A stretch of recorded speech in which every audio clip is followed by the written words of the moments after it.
Good morning, ladies and gentlemen, and welcome to this event. My name is John O'Sullivan. I'm the president of the Danube Institute, and it's my great pleasure to welcome you here and to rejoice that there's such a good attendance on such a pleasant day outside. So many thanks for your presence, and I look forward, as I'm sure you do, to what looks like a very interesting and entertaining conference. The Danube Institute has in fact developed a small cultural program to accompany the more obvious duties of a think tank over the last few years. For instance, we held a lecture here on the topic, What Makes Hungarian Music Hungarian, accompanied by a cellist and a pianist to illustrate the lecturer's arguments. And we took that lecture with the same lecturer, a former music editor for Time magazine and distinguished musicologist, to New York, where the same lecture, or more or less the same lecture, was delivered with the help and assistance of the singers of the Hungarian National Opera, who were visiting the Lincoln Center at that point. So this is not the first cultural event we've had.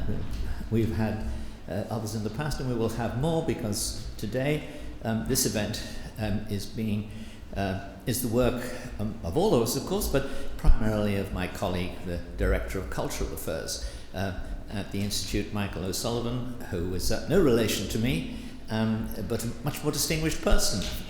His line of the family being, I gather, much more distinguished than mine.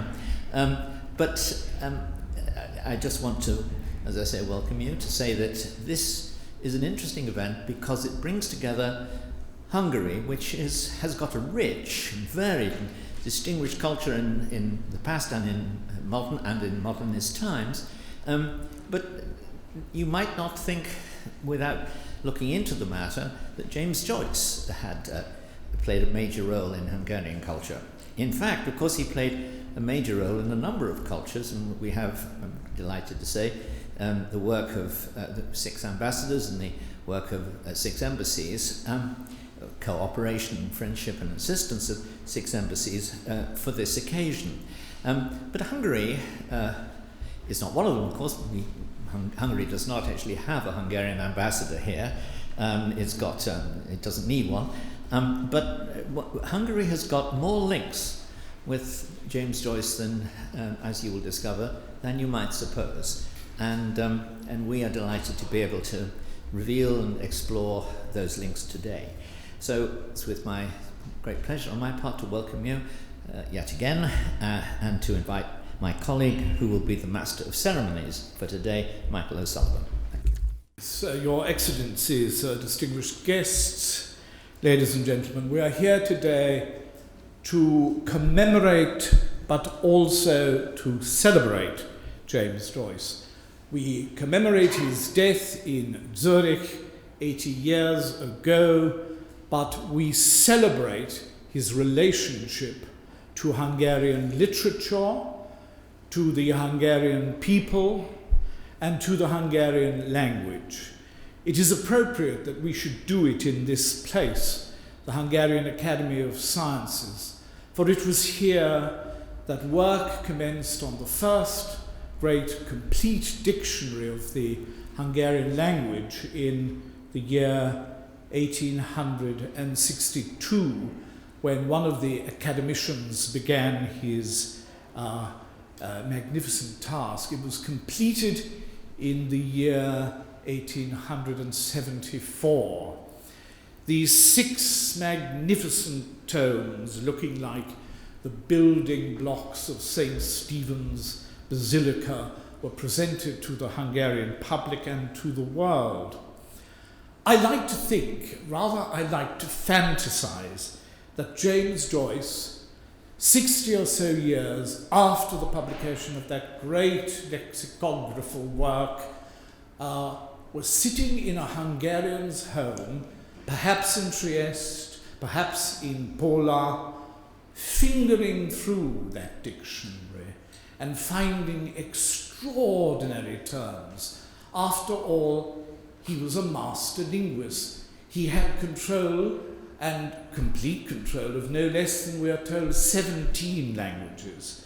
There is a woman sitting in this room who is a friend of mine, who has a masterful control of only 10, but I believe she's working very hard on the other 7. James Joyce came up with one wonderful Hungarian phrase which always sticks in my mind. It's from the Cyclops episode of Ulysses, and he must have found it in that Hungarian dictionary because it is an old Hungarian honorific, a term one does not hear spoken today, and he refers to his central character as Nyaj Osogos Uram Lipoti Virag. So he uses the Hungarian honorific, but not the Hungarian word form of the name. Now, all of this will be revealed to us when our distinguished keynote speaker stands up to address you in a moment. Dr. Takács Ferenc, or Ferenc Takács, I met many, many years ago in what we Pestites call Trans-Danubia, in other words, across the river in faraway Buda. And he was attending a party, as I was hosted by a friend of mine, who I'm happy to say is in the room again today. And I saw this figure in a corner, surrounded by a group of acolytes, seated on chairs, and some of them actually seated at his feet. And I went to the host and I said, "Who is the Socrates of Budapest sitting in the corner?" And he said, "Oh, that's Takács Ferenc, you have to meet him. He knows everything there is to know about James Joyce, and he probably knows more about your native Ireland than you do yourself." That evening we commenced a conversation which I'm glad to say many years later we still continue to this day. Ferenc Takács was involved in Joycean scholarship when it was neither fashionable nor profitable here in Hungary. The tone for the appreciation of Joyce was set at the Soviet Writers' Conference in 1934 in Moscow, when Karl Radek, am I right, Ferry?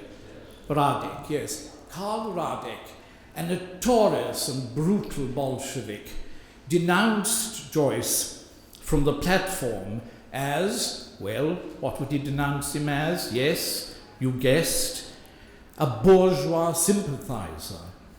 And that set the tone for Joycean scholarship in Central Europe for many years, until the arrival of Takács Ferenc, who began what I would call the great march forward in the understanding of Joyce in this part of the world.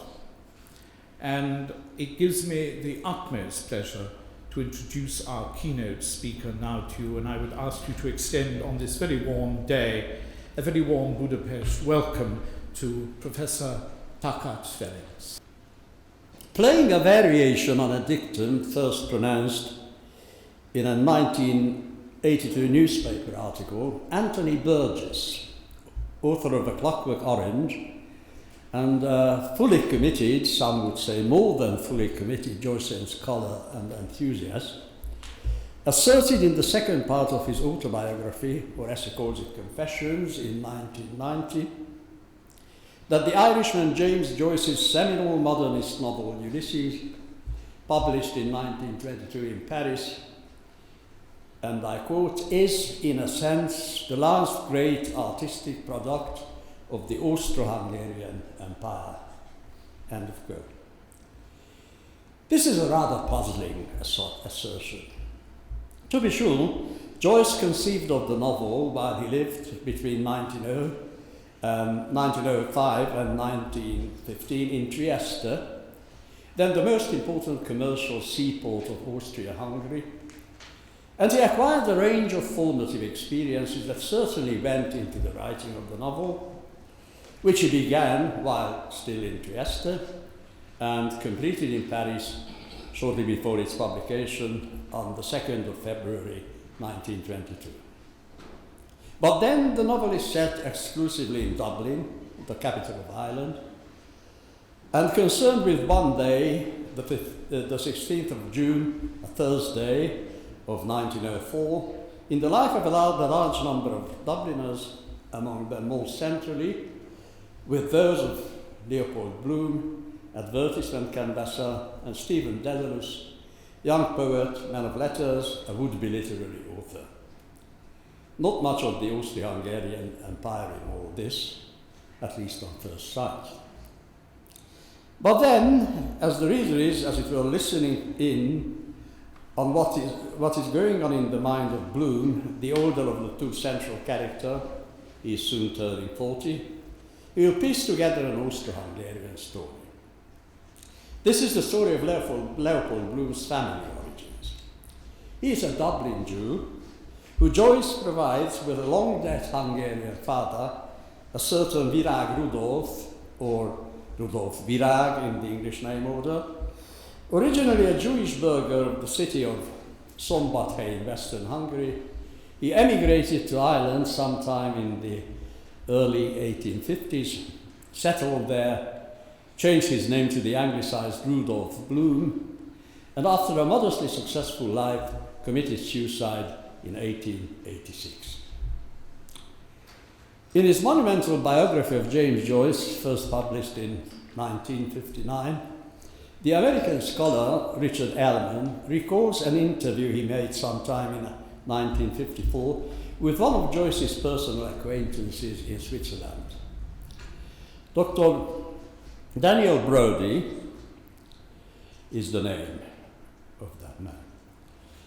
Of Hungarian extraction and the descendant of a distinguished publishing and literary family in Hungary, excuse me, Dr. Brodie was the owner and general manager of the publishing firm Rhein Verlag Basel that back then held the translation rights of Joyce's works and published his works in German translation.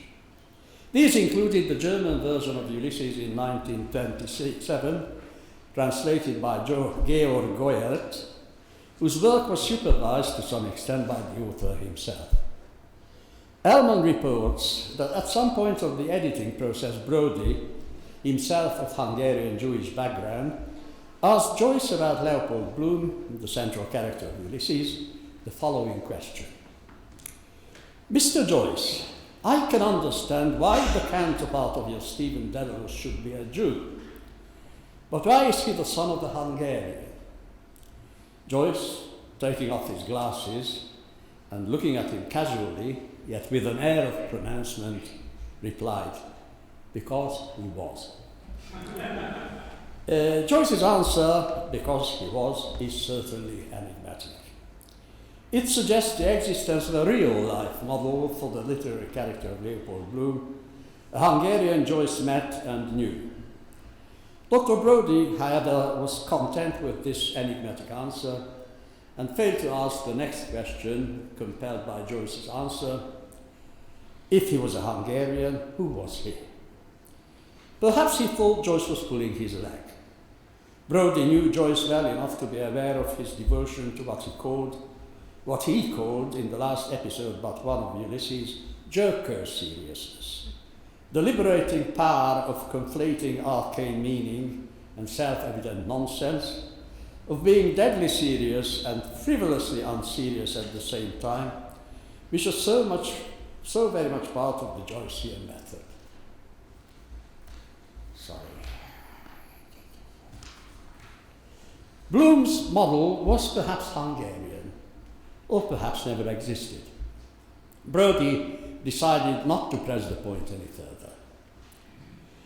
Now, in what I propose to do here in surveying Hungary's influence on Joyce, or to use a more neutral formula, the Hungarian theme in Joyce's work, the best way to go about the job is by assuming the self-same attitude of jocose seriousness. One reason for this is that Joyce's engagement with Hungary and Hungarians takes, in at least one important aspect, the form of jokes. They are most particularly in-jokes, that is, jokes intended for a limited audience, sharing the necessary background with the writer to the exclusion of a larger audience, who are by consequence made to look foolish by not being among the group of the understanding elect. What I mean by Joyce's in-jokes here is best made clear by way of illustration.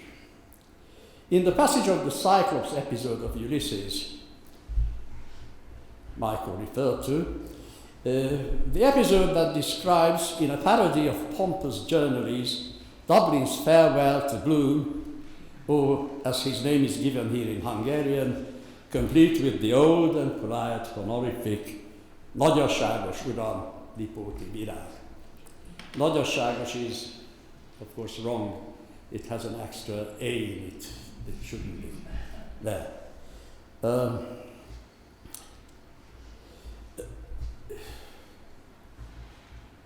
So here we are given the name of Bloom's destination. It is, I quote, the distant climb of 130 borjúgójás dugulás, end of quote, and in parenthesis, the English translation of the Hungarian place name is provided as Meadow of Murmuring Waters.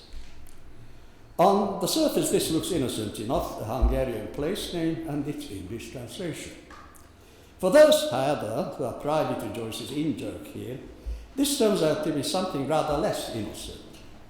Readers with sufficient command of Hungarian immediately realize that the Hungarian place name is far from meaning anything like Meadow of Murmuring Waters.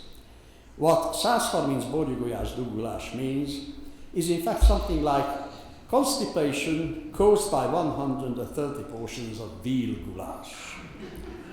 The typography suggests translation. Part of the in-joke is, of course, that it is pseudo-translation, while another greater part of the joke is that it can be read as a sort of interlingual pun. Some subtle or subtly scatological connection between constipation and murmuring waters is insinuated, with uproariously unsubtle results. We don't know the source of this Hungarian joke. 130 borjúgójás dugulás is such a perfect joke linguistically that Joyce, who misspelled Nagyosságos, was absolutely unable to produce this kind of joke. So he must have had somebody who produced this joke for him, or he heard the joke from. Unfortunately, we don't know who he was. Hungarian writer, journalist Paul Tábori, on his way to London in 1938, interviewed Joyce in Paris and asked about the Hungarian words in the Cyclops episode. He asked him where he got them. And Joyce was thinking very hard, and then he said, I have forgotten. So we will never know who invented, or at least gave Joyce the 130 borjúgójás dugulás joke. But there is a mysterious Hungarian there in the background, forever lost to literary and cultural history, unfortunately. There is, of course, another in-joke here. Meadow of Murmuring Waters is the kind of place name we get when old Irish place names are rendered in literal English with pseudo-poetic, often comic results. The mid-war Irish writer's Flann O'Brien's title, At Swim Two Birds, a literal translation from the Gaelic Snáb da Éan, is a joke in this vein from 1939. So Joyce's hypothetical reader, fully equipped to appreciate the joke, is somebody who is reading the book in English and able to pick up both the Irish and the Hungarian dimensions of the pun. A very select group indeed. Though it might be worth considering the possibility that the book, in fact, contains a character who is, at least symbolically, so equipped. Leopold Bloom is an English speaker with some familiarity with Gaelic matters, and with at least memories of Hungarian, his father's native tongue.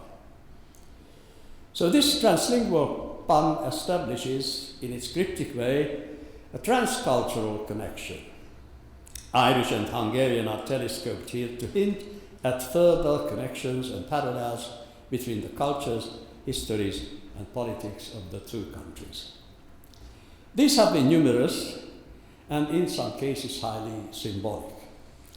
For example, Sir Roger Casement, martyr of the 1916 Rising, was the son of an officer of the British Army in India who in 1848 gave up his commission and fled to the assistance of Louis Kossuth and the Hungarian Revolution of 1848-49. He took Kossuth's appeal of help to Lord Palmerston, the British Foreign Secretary. Or, to take an example more immediately relevant to Joyce, Arthur Griffith's book, The Resurrection of Hungary, published in 1904, the very year Ulysses is set in, by the founder of Sinn Féin, used Hungary as a political metaphor for what was to be done about Ireland. Just as a Hungarian book, written 60 years earlier, used Ireland as a political metaphor for those urgent political and social reforms whose necessity Hungary was facing in the 1830s and the 1840s. This book was József Eötvös's travelogue from 1844, entitled Szegénység Írlandban, Poverty in Ireland. Joyce read Griffith's book, and as appears from a series of letters he wrote to his brother Stanislaus in 1906, was very sympathetic to its author's political position. Whether he was aware of Eötvös's book is difficult to say, though he certainly acknowledged the Hungarian connection in a sly joke of quite monumental ramifications. He made Leopold Bloom and his Hungarian background into something of an influence on Griffith's Sinn Féin and, a fortiori, on modern Irish nationhood. As John Wise remarks in the Cyclops episode of Ulysses, I quote, "It was Bloom gave the idea for Sinn Féin to Griffith," end of quote. And later in the same episode, Martin Cunningham confirms that, quote, "It was he, Bloom, drew up all the plans according to the Hungarian system," unquote. The import of this joke is, of course, that Sinn Féin, Home Rule, the Irish Free State, was in fact invented by an emigre Hungarian Jew, or at least his son. Joyce's interest in Hungarian matters appears quite early in his career as a writer. Its first recorded manifestation is his 1899 essay on Mihály Munkácsi's painting Exile. It is of course accidental, though in retrospect not without some epiphanic significance, that Joyce's first piece of systematic thinking on the relationship of religion and art, a topic which was to occupy him throughout his life, was occasioned by the work of a Hungarian painter. The figure of Jesus Christ as martyr and hero, as the controlling analogue of much of Stephen Hero, an early example of Joyce's sustained autobiographical meditation on becoming and being an artist, owes much to the author's creative engagement with Munkácsi's work. The next, and this time more properly literary evidence of this interest, and also the first instance of symbolic transportation in Joyce's work, is found in the short story After the Race, which first published in 1904 and eventually incorporated in Dubliners, which was published in 1914. Here, the Cosmopolitan Company of Racing Car Drivers in the story contains, among Frenchmen and an American, a Hungarian participant of the race. He is called Villaume. Joyce met a Frenchman called Villaume in Paris sometime in 1902 or 1903, and apparently used his name when he needed something vaguely Hungarian sounding for his character. To a Hungarian, Vilona sounds rather Italian.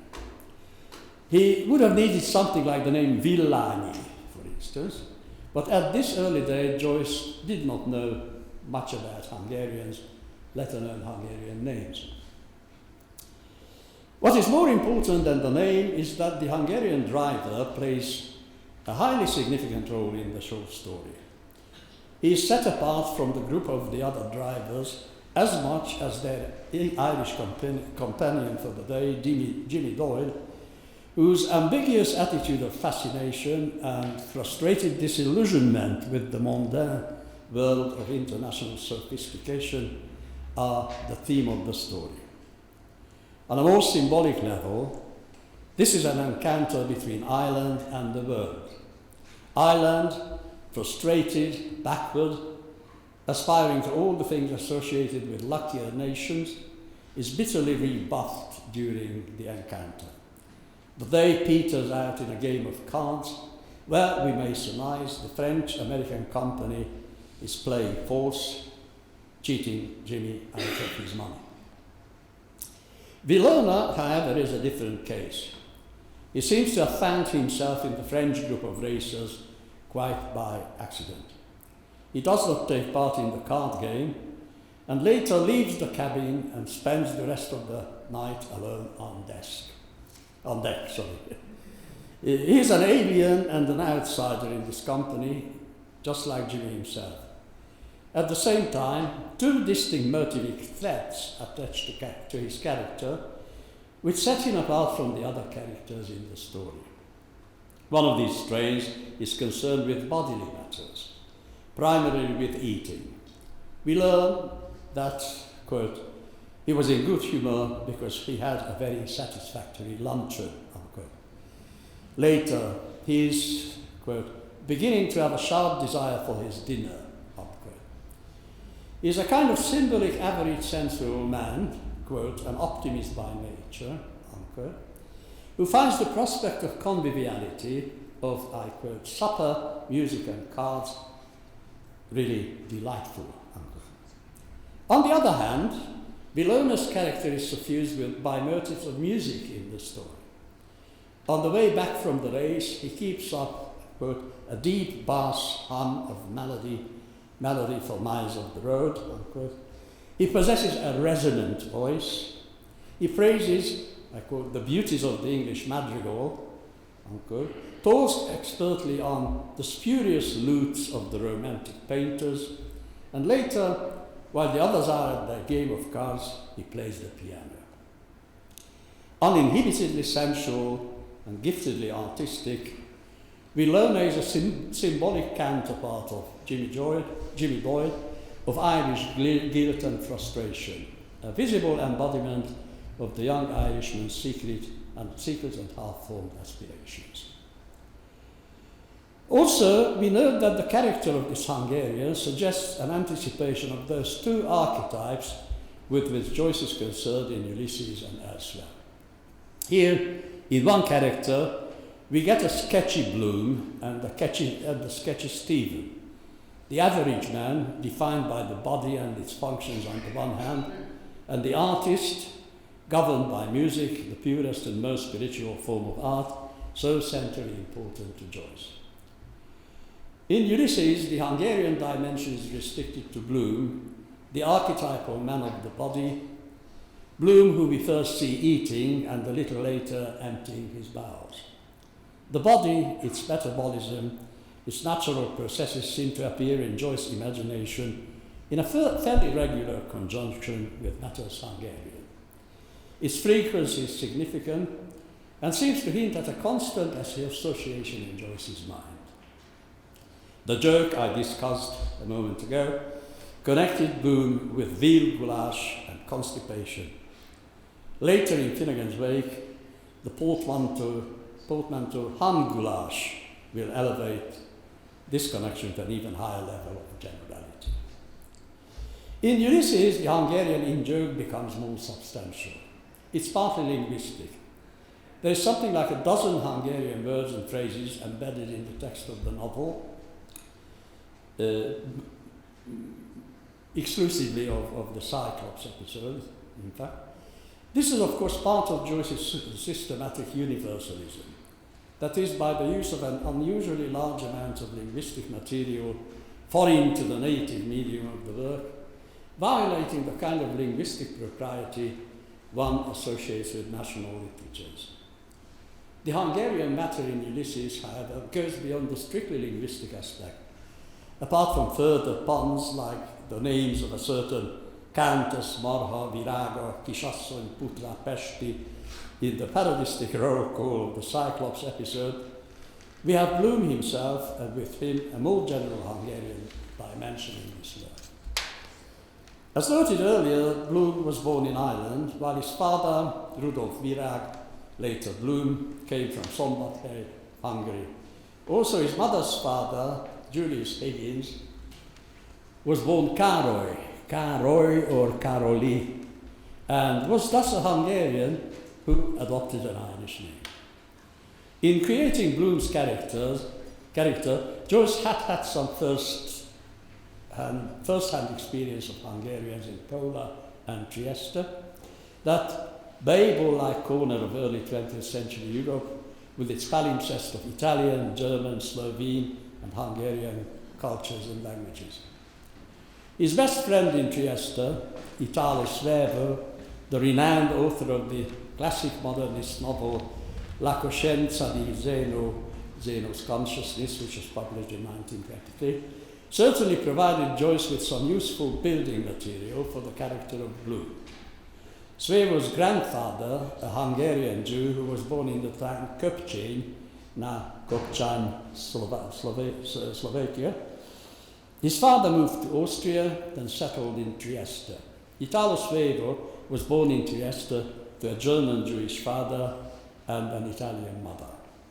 His nom de plume reflects his inheritance, as Italo Svevo means Italian Swabian or Italian German. His original name was Aaron Ettore Schmitz. He first learned the Triestino dialect, then while at school in Germany, he became a German speaker. Standard literary Italian was his third language, something he acquired later and was never truly comfortable with. It is easy to see how Italo Svevo became, for Joyce, the epitome of all those paradoxes of national identity Joyce found so deeply fascinating. This was the kind of mixture of transnational identities and loyalties Joyce portrayed in Bloom, for whose literary character Svevo was at least one important, if not the most important model. Excuse me. For Bloom, this paradoxical condition is, as it were, a natural given. It is similar to what we see in Stephen's case as a conscious choice, deracination and homelessness as project and aspiration. Bloom's natural homelessness is then a metaphor for Stephen's self-imposed and artificial homelessness. Also, witness the case of Italo Svevo, it is a characteristically East Central European option. And it is a personal metaphor as well. If Joyce is Stephen, he is as much Bloom in his transnationalism, homelessness, and diasporic exilic identity. We might care to visualize this dimension of the novel as a geographical metaphor. If we do, we will see that two extreme fringes or margins of turn-of-the-century Europe. The actual setting of the book is Dublin, Ireland, where the next parish is Boston, while the memory setting of the novel, through Bloom and his ancestors, is Austria-Hungary. Bloom's mind is very much conditioned by his family's journey from the eastern fringe to the western one. Writing Ulysses, Joyce had the memory of a very similar route he had traced in the opposite direction. All this yields a kind of paradoxical geography of life and art, author and work in Joyce and in Ulysses. Joyce exiled himself to the eastern fringe to write a novel about the western fringe, a novel about Bloom, whose family left the eastern fringe for the western one. And if we add the biographical element and see Stephen as a younger Joyce, we can see that Ulysses is, to an extent, about Stephen's preparation for exactly the same kind of journey. This is, incidentally, emblematic of an important general feature of the high or classic modernism, of which Ulysses is in many ways a paradigmatic work. What I have in mind is the often noticed significance certain geographically and politically marginal areas of Europe acquire in this early 20th century period of making it new. Ireland, Austria, Russia suddenly seem the countries from which much of the modernist impulse is springing. The fringe becomes important in ways on which the centre had an earlier monopoly. Now, might you not say that Joyce's careful paralleling or fusion of the two of these fringe areas, itself symbolic of Joyce's universalism, is a way of making a point in a kind of emblematic foregrounding about this newly acquired significance of the European fringe. Hungary, as a fringe area, is present also in Finnegan's Wake, in the memories of setting of Eirvika's dream. Here, in Joyce's last great prose work, his universalism takes a different course. If in Ulysses it is symbolized on the linguistic level by reaching out into a multiplicity of existing languages, here the same impulse takes the form of the creation of a universal language, absorbing and telescoping a variety of national usages with Hungarian among them. Here, some caution is due. Words in Finnegan's Wake, well, a bottle is being opened.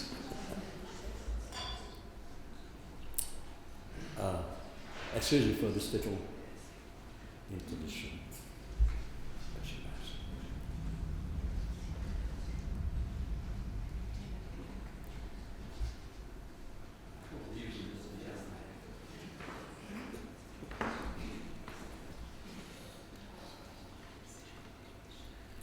Here, some caution is due. Words in Finnegan's Wake, with their deliberately ambiguous orthography, offer an invitation to the reader to use his puzzle-solving ingenuity and imagination with arbitrariness, which in turn is certainly licensed by Joyce's implied purpose of creating this text.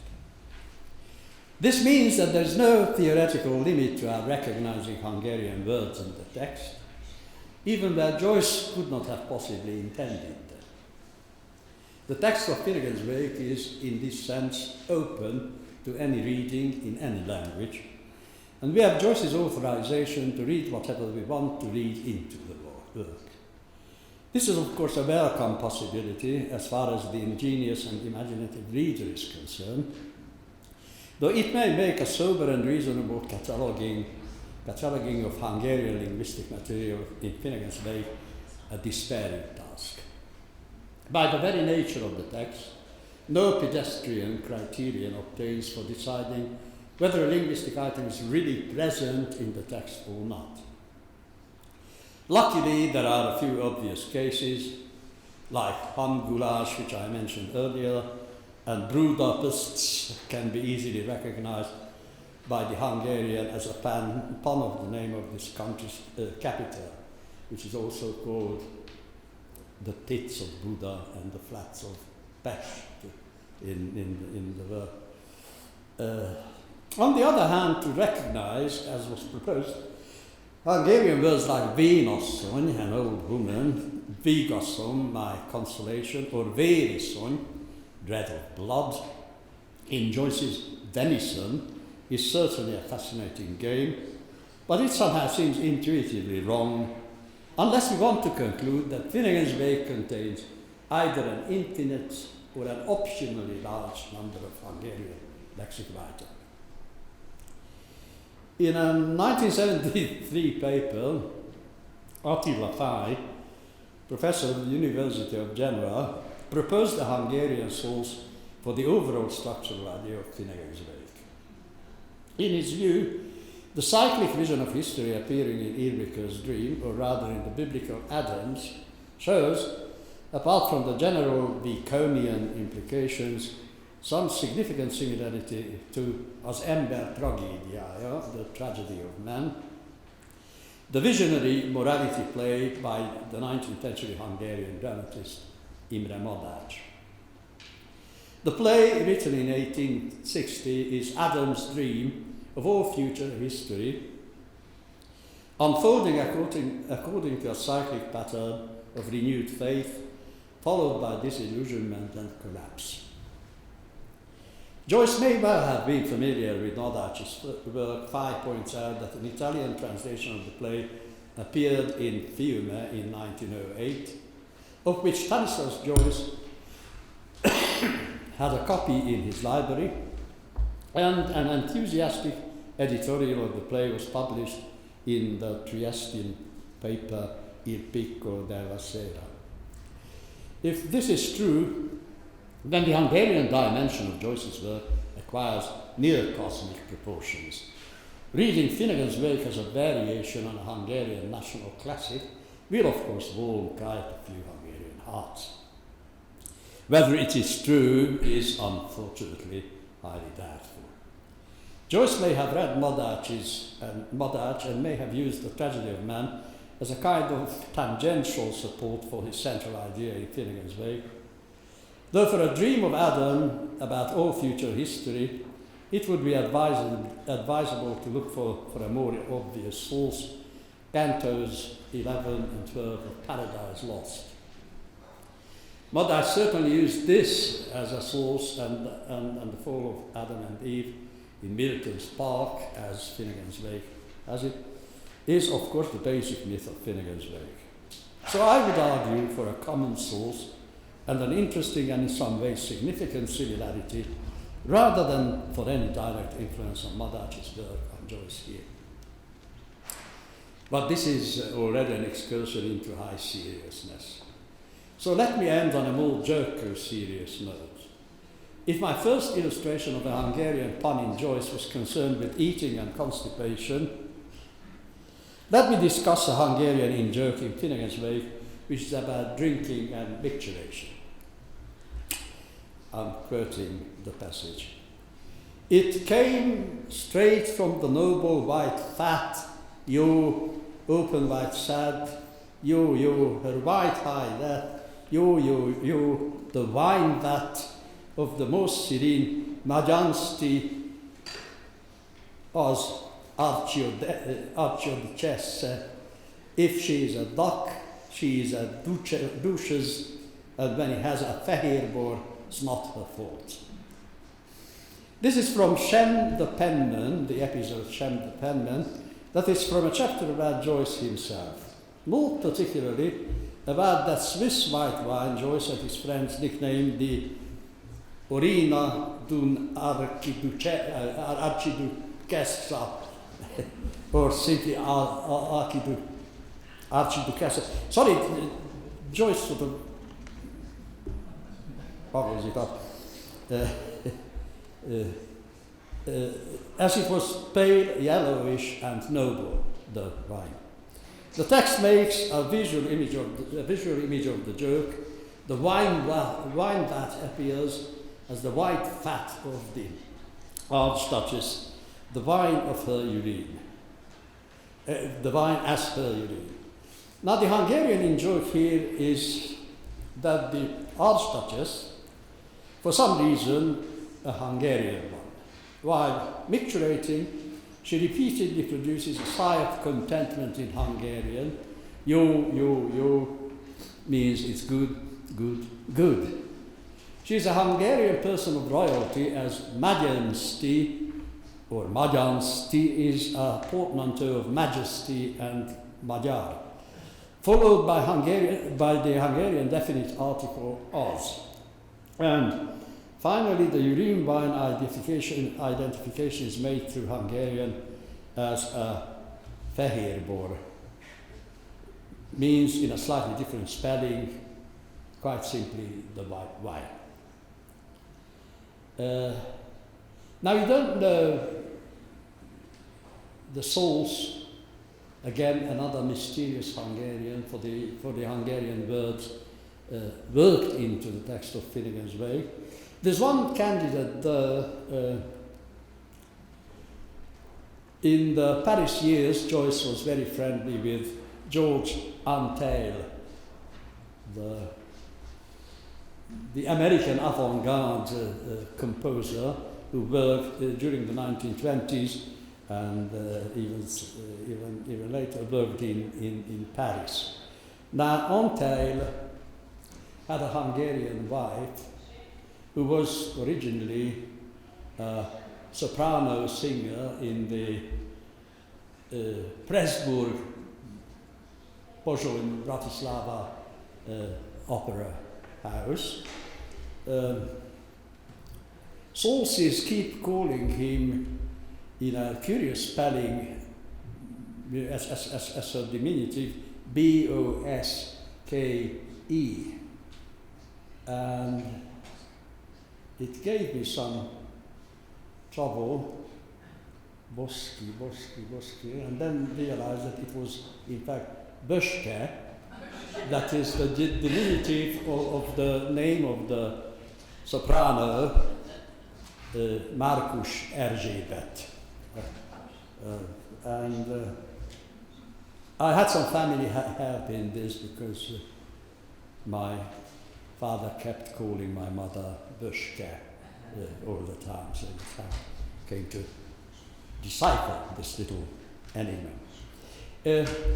So it was perhaps Markus Erzsébet, or Elizabeth Marcus as she's referred to in English, who was the source of much of the Hungarian stuff in Finnegan's Wake. At least one Hungarian whose person and role we can be reasonably certain of.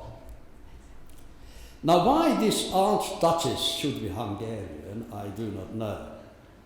My tentative answer, and the conclusion of my paper, is that this Hungarian in-joke is again part of a more secret and more personal aspect of the Hungarian motive in Joyce's work.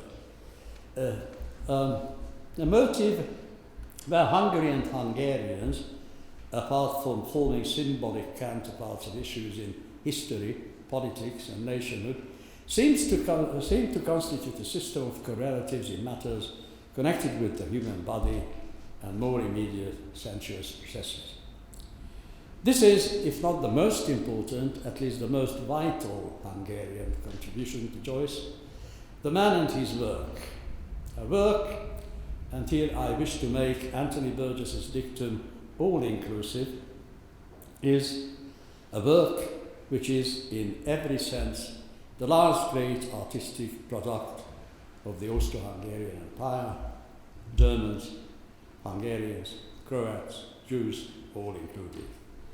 Or as the abbreviation of HCE in Finnegan's Wake spells it out, here comes everybody. Thank you. We turn now to Joyce and exile, and therefore we turn to our diplomatic representatives. James Joyce was in many ways the patron saint of literary exile. He had a personal credo which he announced in Portrait of the Artist as a young man, and it is referred to by scholars as the non-serviam passage. I will try to recall it from memory, but I think it goes something like this. I will not serve that in which I no longer believe, whether it call itself my home, my fatherland, or my church. And I will try to express myself in some mode of life or art as fully as I can and as wholly as I can, using for my defense the only arms I allow myself to use: silence, exile, and cunning. There was a great deal of exile in Joyce's life. a modicum of cunning, but thankfully not a great deal of silence.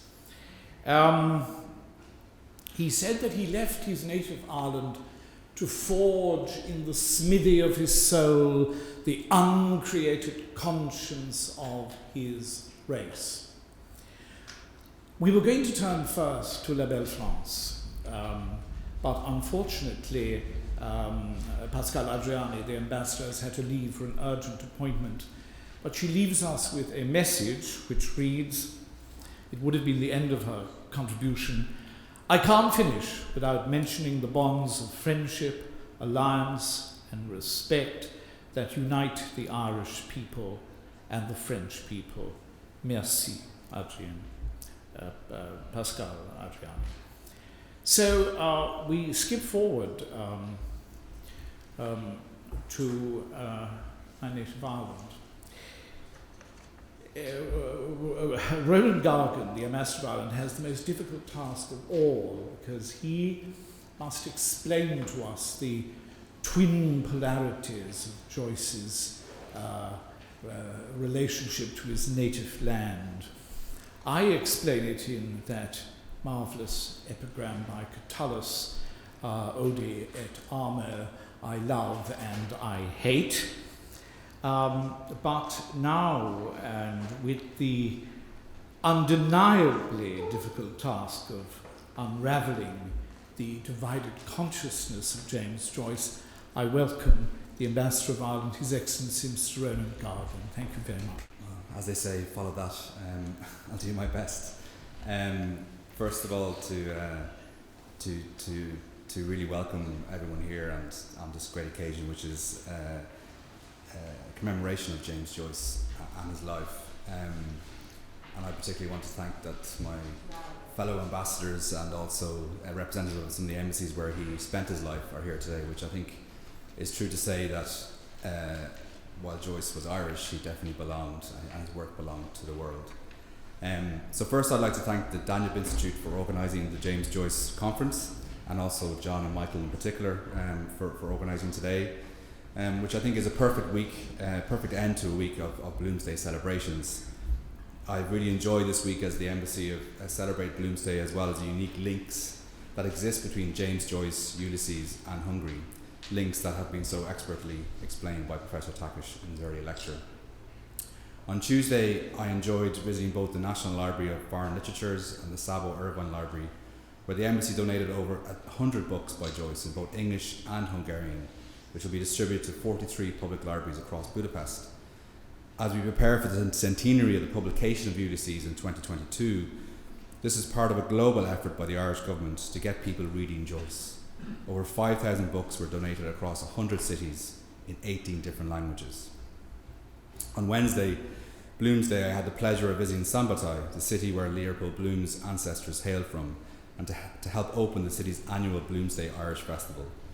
At the festival, Professor Takish received the annual Bloom Award on behalf of the Hungarian James Joyce Society for everything they do to promote Joyce in Hungary, and in doing so help further Irish-Hungarian cultural relations. So again, congratulations and many thanks again to friends and the Society for all the valuable work that you do. So therefore today's conference is a great way to round off what has been for me a blooming good week. And sorry, it had to be done. And as Michael put down the challenge to me, for my remarks today, I thought I would focus on James Joyce's relationship with his country of birth, Ireland. Turn of the century Ireland became James Joyce's lifelong preoccupation, in that he set three major works: Dubliners, a portrait of the artist as a young man, and Ulysses, during that time. However, it is true to say that Joyce had a complex relationship, that's a diplomatic way of saying it, a complex relationship with Ireland. While by the end of his life he famously said, "When I die, Dublin will be written on my heart," he spent most of his life wanting to escape the social, political and cultural net of Ireland. Joyce left Ireland for Trieste in 1904 and made only 3 return visits during the remaining 37 years of his life. But his decision to focus such attention on early 20th century Ireland suggests that he required a fascination with the country he left, a fascination that never left him. Joyce took an intense, gritty interest in the life of the country of his birth and upbringing. While living in Trieste, he wrote a series of articles in a local newspaper which showed him to have a comprehensive knowledge of Irish affairs from a broadly nationalistic point of view. And when I say nationalistic, I mean pro-independence for Ireland. However, as a writer, he had little time for the Yeats-inspired Irish literary revival, whose work he saw as backward-looking and insular. As he wrote in A Portrait of an Artist as a Young Man, Michael Roberta's, a reference to W.B. Yeats, remembers forgotten beauty, and when his arms wrap her round, he presses in his arms the loveliness which has long faded from the world. Not this, not at all. I desire to press in my arms the loveliness which has not yet come into the world. Yet despite Joyce's determination to break away from Ireland, his greatest work is firmly rooted in the country of his birth. Indeed, Dubliners, A Portrait of the Artist as a Young Man, and Ulysses are all set in Ireland in the years immediately prior to Joyce's departure. It seems as if Joyce, despite the 37 years he spent outside Ireland, accumulated the inspiration for his work during the 22 years he spent growing up in Dublin, and especially in the 4 years prior to his departure. The finest writing in A Portrait of an Artist as a Young Man comes as Joyce prepares to leave Ireland. In the novel's final chapter, Joyce debates the issues of nationality, language and religion that defined early 20th century Ireland. Joyce saw these elements of Irish life as nets designed to trap him, but he was determined not to allow himself to be trapped. As he put it, and I quote, "When the soul of a man is born in this country, there are nets flung at it to hold it back from flight. You talk to me of nationality, language, religion, I shall try to fly by those nets." The novel's resounding final passage includes most powerful writing, which Michael just quoted, and I'll quote again. "O life, I go to encounter for the millionth time the reality of experience and to forge in the smithy of my soul the uncreated conscience of my race." Writing about his attitude to Ireland, Joyce explained, and I quote, "My intention was to write a chapter of the moral history of my country and chose Dublin for the scene because the city seemed to me the centre of paralysis." His writings, however, offer a portrait of Ireland as it prepared for the great changes that took place between 1916 and 1922 and of the political tensions that swirled around early 20th century Dublin. Ulysses contains a compelling portrait of early 20th century Ireland, especially in the Cyclops episode. The political life of early 20th century Ireland becomes alive through a series of vivid exchanges between the characters in Barney Kiernan's pub in the aptly named Little Britain Street. Joyce pits Bloom, his cosmopolitan outsider with his Hungarian Jewish background, against the pub's other customers with the more conventional nationalist attitudes. Joyce has some fun at the expense of Arthur Griffith, the founder of the early Sinn Féin and one of the revolutionary leaders, claiming that Bloom had given Griffith the idea of Ireland aspiring to emulate Hungary by acquiring effective independence as part of a dual monarchy, a reference to the Griffith's book, The Resurrection of Hungary. But what was it about early 20th century Dublin that made it such a productive source for Joyce's work? I think it's because it was a society in transition. The nets of language, nationality and religion, which Joyce left Ireland in order to escape, also made the Dublin of his youth a source of fascination for him. Great writing rarely emerges from settled, satisfied societies. Discontentment provides for more fertile ground for creative impulses. By the time Joyce published Ulysses in 1922, the land he left behind had been changed utterly, as W.B. Yeats famously put it. The centre of paralysis Joyce had fled in 1904 went on to conduct a revolution that shook an empire and led eventually to Ireland's independence. James Joyce was not always popular in his homeland. We had an ambivalent relationship with the Ireland of his time. Unlike Yeats, who wanted to be buried in his beloved Sligo, Joyce's remains lie permanently in Zurich. Modern Ireland has become to revere Joyce. Changing Irish attitudes towards Joyce reflect changes in Irish society. We now see ourselves and our country reflected intriguingly in his work. I would trace our renewed national enthusiasm for Joyce's work back to the centenary of Joyce's birth in 1982 and to the fictional centenary of Ulysses in 2004, both of which were marked with great gusto. In recent decades, Bloomsday has become a popular event in Ireland's cultural calendar and internationally, including here in Hungary. As a final thought, I always found it interesting that the last three words of Ulysses are not "I will, yes," the famous final words of Molly Bloom's soliloquy, but Trieste, Zurich, Paris. the three cities where the novel was written between 1916 and 1921. Joyce's decision to specify where the novel was written tells me that it is a European novel with Dublin as its source of inspiration. Joyce wanted Ireland to become more European. I believe that he would be comfortable with today's Ireland, which is proudly and thoroughly Irish, while also embracing a European identity through our membership of the European Union. Thank you very much. Now we turn to our nearest neighbour, Great Britain. I never imagined that for a moment James Joyce would have thought that he would one day be a candidate for Anglo-Irish relations, but today he plays that role. I think three times he refused Irish citizenship, preferring to remain a subject rather than becoming a citizen. That was his own personal choice. And it now gives me the greatest pleasure to call on Her Britannic Majesty's Ambassador to Budapest, His Excellency Mr. Paul Fox, to explain that conundrum to us. Thank you for inviting me here today. Thank you to the Danube Institute and to Michael and John, the O'Sullivan twins. I must confess from the outset that I am not a literary critic. I am not an expert on Joyce. I would describe myself as an enthusiastic amateur. So my reflections today will be commonplace, but at least they are my own. And you'll be pleased to hear that my prosaic observations are unlikely to last the whole 15 minutes, but let's see where we get to. Just a few brief reflections. I was writing down some notes furiously during Professor Tokac's illuminating talk. I mean, the connections between Joyce and Hungary with Leopold Bloom and Finnegan's Wake and so on, I mean, weren't that apparent to me, but that was extremely useful. But I want to draw in a few points from Dr. Tokac's paper. I mean, Joyce's interest in languages and the fact that language can conceal as much as it can elucidate, which as a diplomat I'm very familiar with. And the notion of fringes, that Joyce came from the western fringe, I suppose you could call it almost the western fringe of Christendom, and was writing about that from the eastern fringe of a certain type of Christendom. I thought that was extremely interesting. But the main thing I took from your talk was that a stream of consciousness in Hungarian is as difficult as it is in English.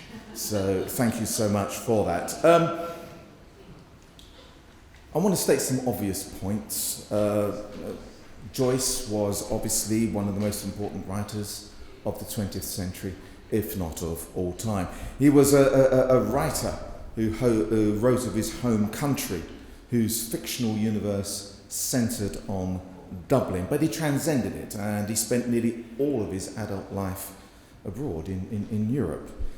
He was a master of the English language. He manipulated it in a way which hadn't been seen before, which I think in many ways reflects, say, the impact of the English and of Great Britain on his home country when it was still part of the UK. He was using the language, I suppose you could say, of the invader.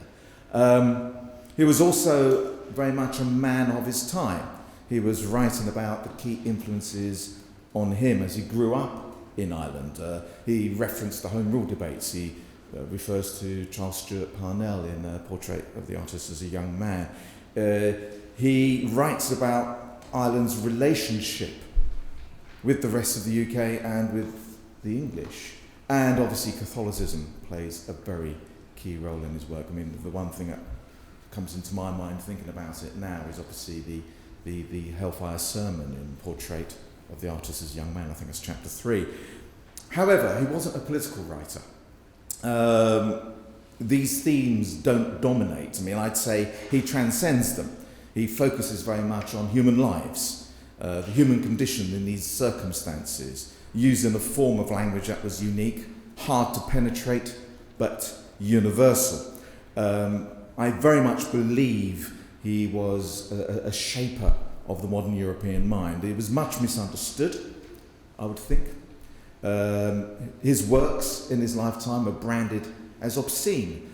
I recall an episode, and correct me if I'm wrong, I think it's in Evelyn Moore's Vile Bodies, where somebody who's trying to re-enter the UK from being in Paris has his copy of Ulysses impounded, and he is himself incarcerated for holding such obscene literature. So, you know, he was a misunderstood, I think, individual, and I think he was much more appreciated after his death than he was during his lifetime. He's a great modernist. I think he ranks alongside certainly T.S. Eliot and Ezra Pound. And he was a significant influence on writers that followed him, not least Samuel Beckett, a fellow Irishman, also a man who lived in exile, and I think a man who had a similar complicated relationship with his home country.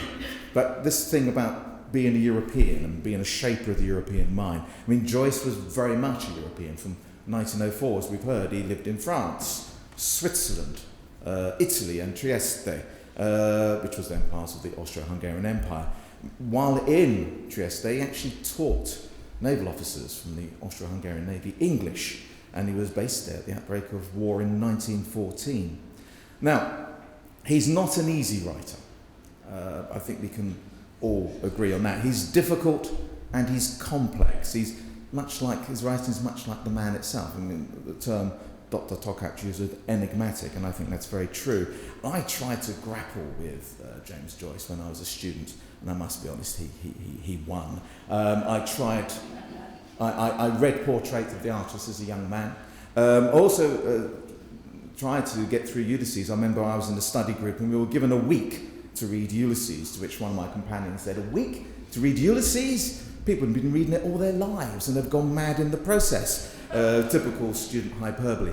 I didn't even attempt Finnegan's Wake. I'll confess that. It was beyond me. So, Dr. Tokac, I take my hat off to you for not only having read them, but understood them and been able to explain them to others. And it's English, but not necessarily as we know it. But for me, from his work, The Dubliners is the one I often return to, and especially The Dead. That story's reflections on the past, the role the past plays in our lives, reflections on death have stuck with me, and in particular its poignant ending. I must be honest, I have gone back to that on a number of occasions, but I suppose that's because The Dubliners and the short stories it contains are the most accessible and probably the most conventional of his works, which probably says quite a lot about me. That we are still talking about Joyce, more or less 100 years after his most celebrated work was published, and 80 years after his death, shows he is more than worthy of celebration. And of course, as we've learnt, it's 2 days after Bloomsday. So, very briefly, to sum up my thoughts, Joyce was undoubtedly a great Irish writer, capturing Dublin at a certain time and populating it with memorable, quintessentially Irish characters. But his mastery of the English language, rising at a crucial juncture in British-Irish history, I think, for me, also marks him out in some ways, in many ways, as a British writer. But above all, given his later life, where he lived, who he influenced, and how he influenced them, in my view, he is clearly one of the great European writers, a man living in exile with a very complicated relationship with his home country. Those are my thoughts. Thank you very much. Well, I think that will certainly give food for thought to the next conference on Anglo-Irish relations. There's many beautiful quotes there to be chosen by civil servants in the Irish Department of Foreign Affairs, perhaps, and even in Her Majesty's own Foreign Office might take a look at that speech. It was a masterpiece of diplomatic, I wouldn't say diplomatic speak, but diplomatic explanation of a complex subject. You referred, of course, to his complexity and his the obscurity. My favourite obscure reference in James Joyce is a footnote in Finnegan's Wake, where he refers to the great English poet W.H. Auden Now remember that Finnegan's Wake was published in 1939. Auden wrote his first volume of published poems, published by Faber and Faber, called Poems 1930, in the year 1930. So Joyce was already aware of this extraordinary rising talent in English letters. And there is this one footnote that says, "Bolt that for Auden." Now what does that mean? I think it means that he is referring to Auden's oft expressed wish to go north and to be involved in everything Nordic, and he claimed descent from the Nordic world. And we could go on and on about the obscurities, but we must turn now to Switzerland, because Switzerland provided James Joyce with the sort of shelter he needed on two crucial occasions. The most crucial, I suppose, being when he needed refuge from the war. It also provided him, of course, with his final resting place in Zurich, where one of his friends once said he will be so happy because he is within hearing distance of the lions roaring in the zoological gardens. And that image rather pleases me, and I hope that James Joyce's bones will long rest in Zurich. I think he would be singularly unhappy to be disinterred and taken back to Ireland, even though it is, as we know and as Ronan Gargan has told us, a greatly changed Ireland, and Ireland he would, I think, be quite happy in. So now I have the very great pleasure to call on His Excellency the Ambassador of Switzerland, Mr. Jean-Francois Parot, to address us. Ambassador. Ambassadors, Mr. President, Mr. Director, Professor, distinguished participants, thank you for the opportunity to say a few words on the occasion of the Symposium on James Joyce and Hungary to mark the 80th year of his death. Professor Ferenc has puzzled me a little bit with the definition of Swiss white wine he gave, and after this definition, as I have brought some Swiss white wine today for you, I thought maybe I should have brought red wine. But anyway, you will have white wine, and I think James Joyce did actually enjoy Swiss white wine.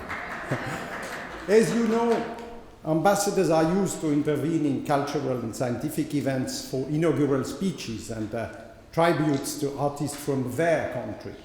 Sometimes they are not the only ambassador present. On several occasions, for instance, a Swiss ambassador might be present together with a French ambassador, because the artists, for instance, Jean-Jacques Rousseau, Blaise Cendrars, Alberto Giacometti, or architect Le Corbusier was Swiss, but was living in France during an important part of his career, or received the French citizenship. Today, Pascal Andreani cannot be with us, so they are all mine. Today is even more particular. The president of the Danube Institute has invited not just 2, but 6 representatives of different countries. The presence of many ambassadors might be good for the organizer. Whether it is also good for the audience depends very much on the quality of the speakers. The 2 president speakers have been excellent, and I will also try to do my best.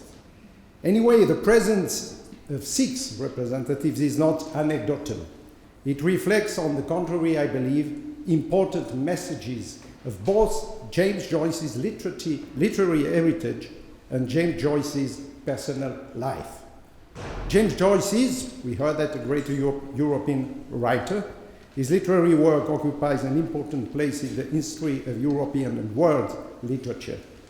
And his literary works, his intellectual, his cultural inspiration, and the successive stages of his life in several European cities carry messages for all of us, of the Europeans of the 21st century.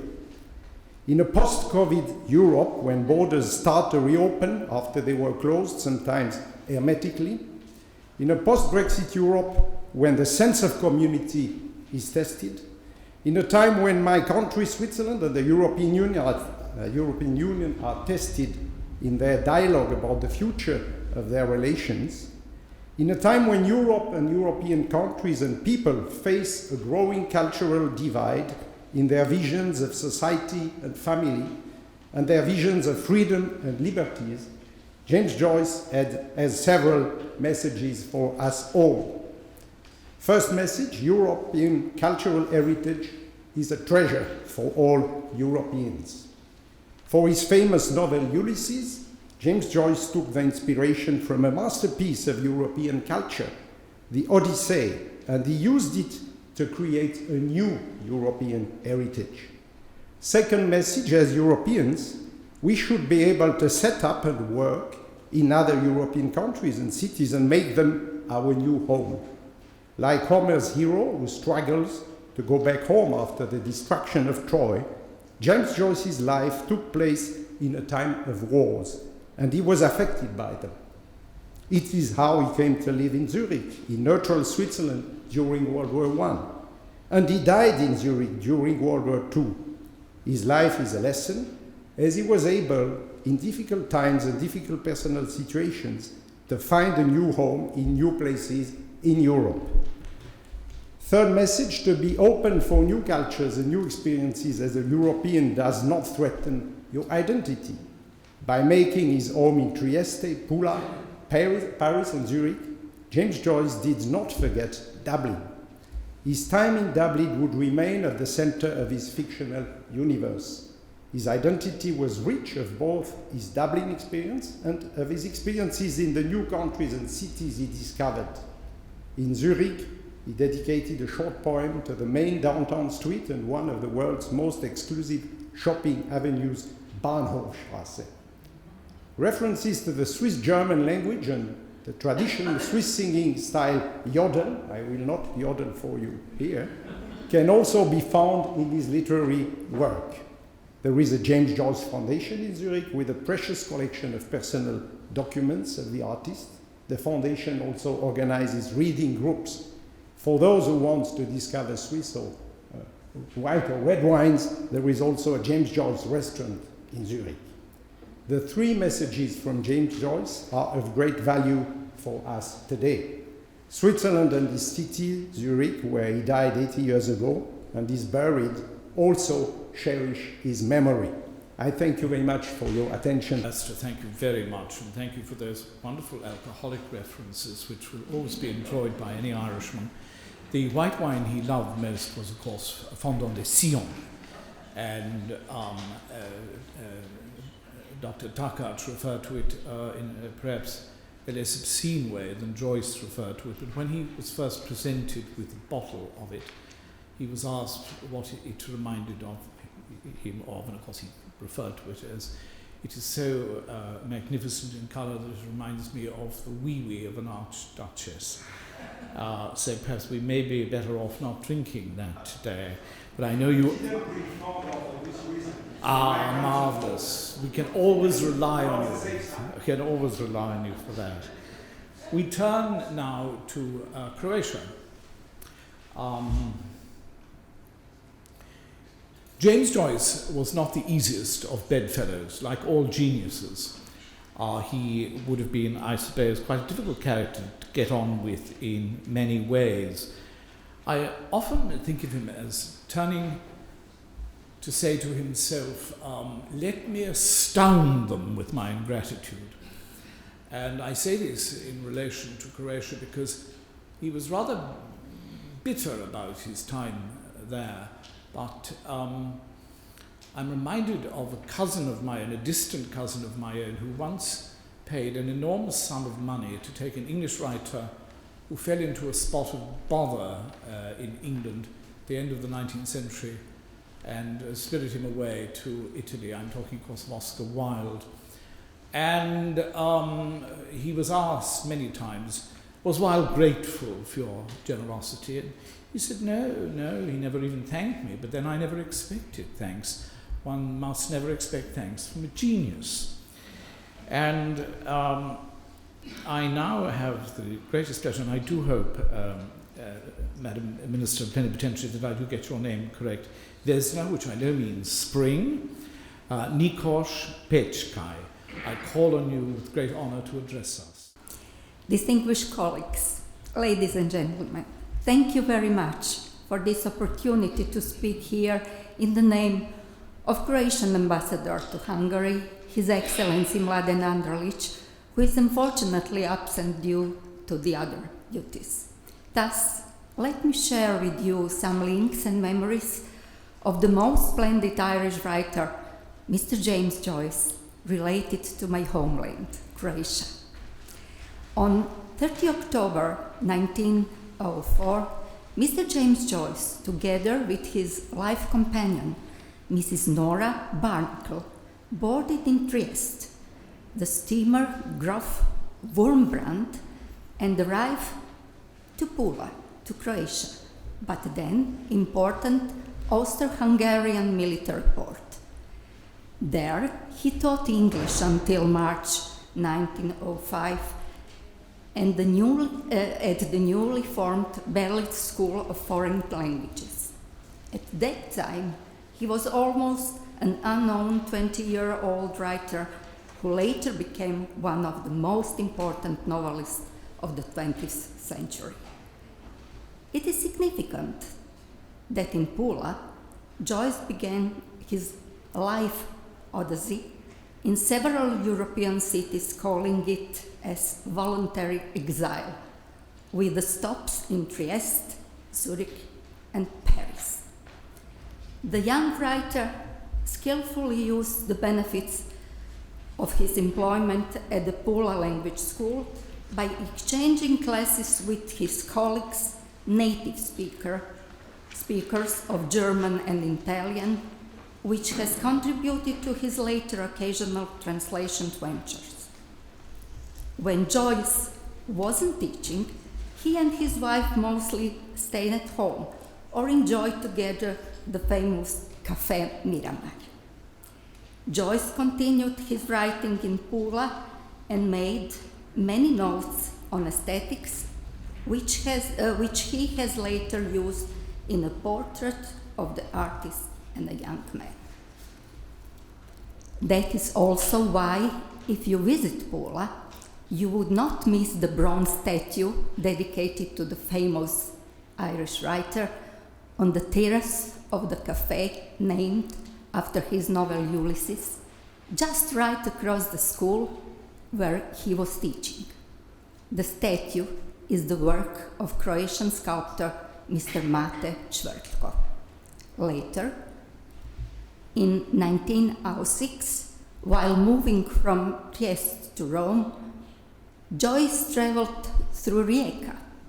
He describes it as a clean asphalted city that looks very modern and advanced, and leaves him in proportion to the size of the city with an impression perhaps even better than Trieste. Such an enthusiasm for Rijeka on its way through the city seems interesting considering Joyce as a demanding traveler and sharp commentator.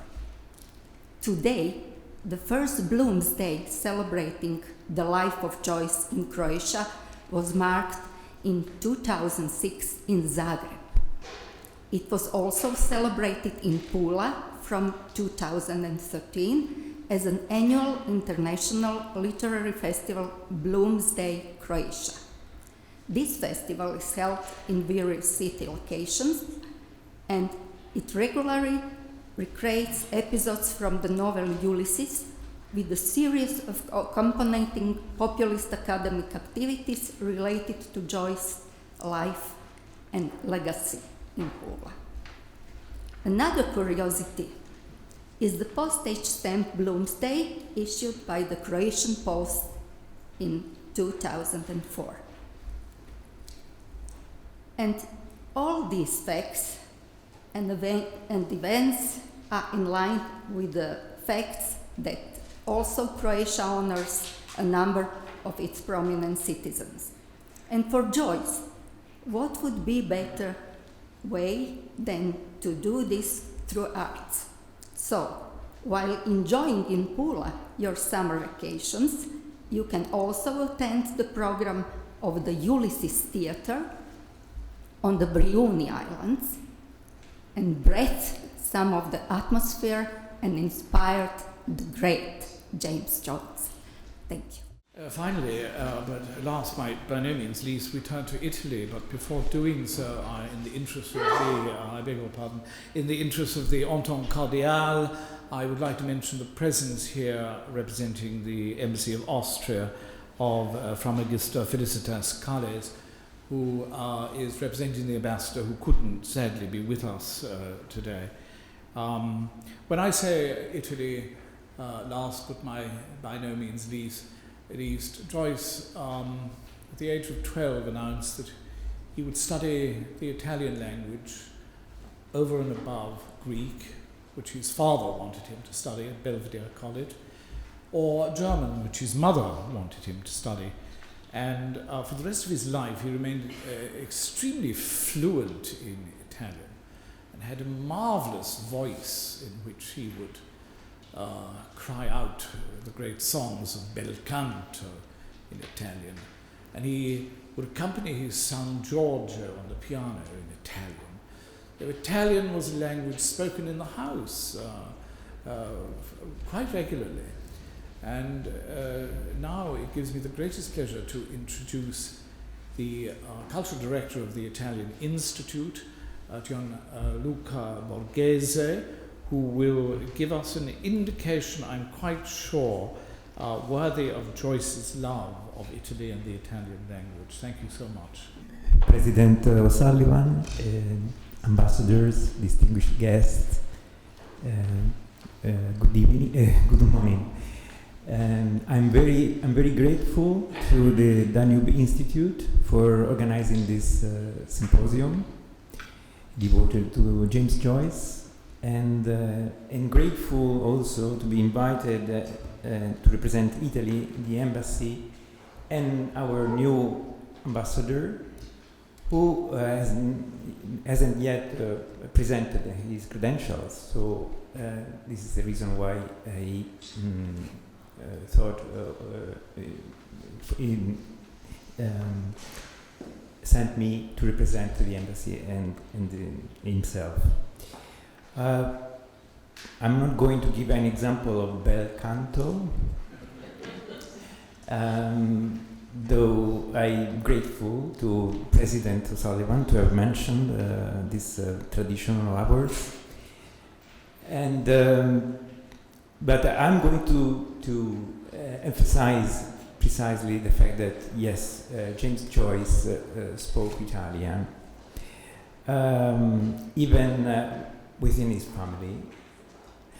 It was early afternoon on October 20th, 1904, when a young couple got off the train at the Trieste station coming from Ljubljana. And he was 22, she was 20. She was Nora Barnacle, a beautiful, lively girl, and he was James Joyce, a slender and intellectual young man. The two must have been tired at that point. They had been traveling from Dublin since the 8th of October, but arrived separately. He ran away from his family, his father, brothers, sisters, who accompanied him in large numbers to the station. She had a peculiar family name, Barnacle, and I'd like to remind the audience Barnacle is a kind of crustacean that attaches itself to the rocks and to the keels of ships, and in a translated sense meaning applies to the partner who is very faithful, who once has chosen you does not come off. And Nora always followed, and never ran away. This is, I summarize now, I have just summarized now the first chapter of a famous biography famous James Joyce biography written by John McCourt and was published some 20 years ago. But it's the biography of reference in Italy for the life of the writer. He got a very good translation, also was translated in Italian by Valentina Olivastri. All this just to emphasize and underline how Trieste was important as a source of inspiration for most of the writings of James Joyce. Many of the stories in the Dubliners, the portrait of the artist as a young man, the play Exiles, and significant passages from Ulysses. All their background and their inspiration, source of inspiration to the life in Trieste of James Joyce.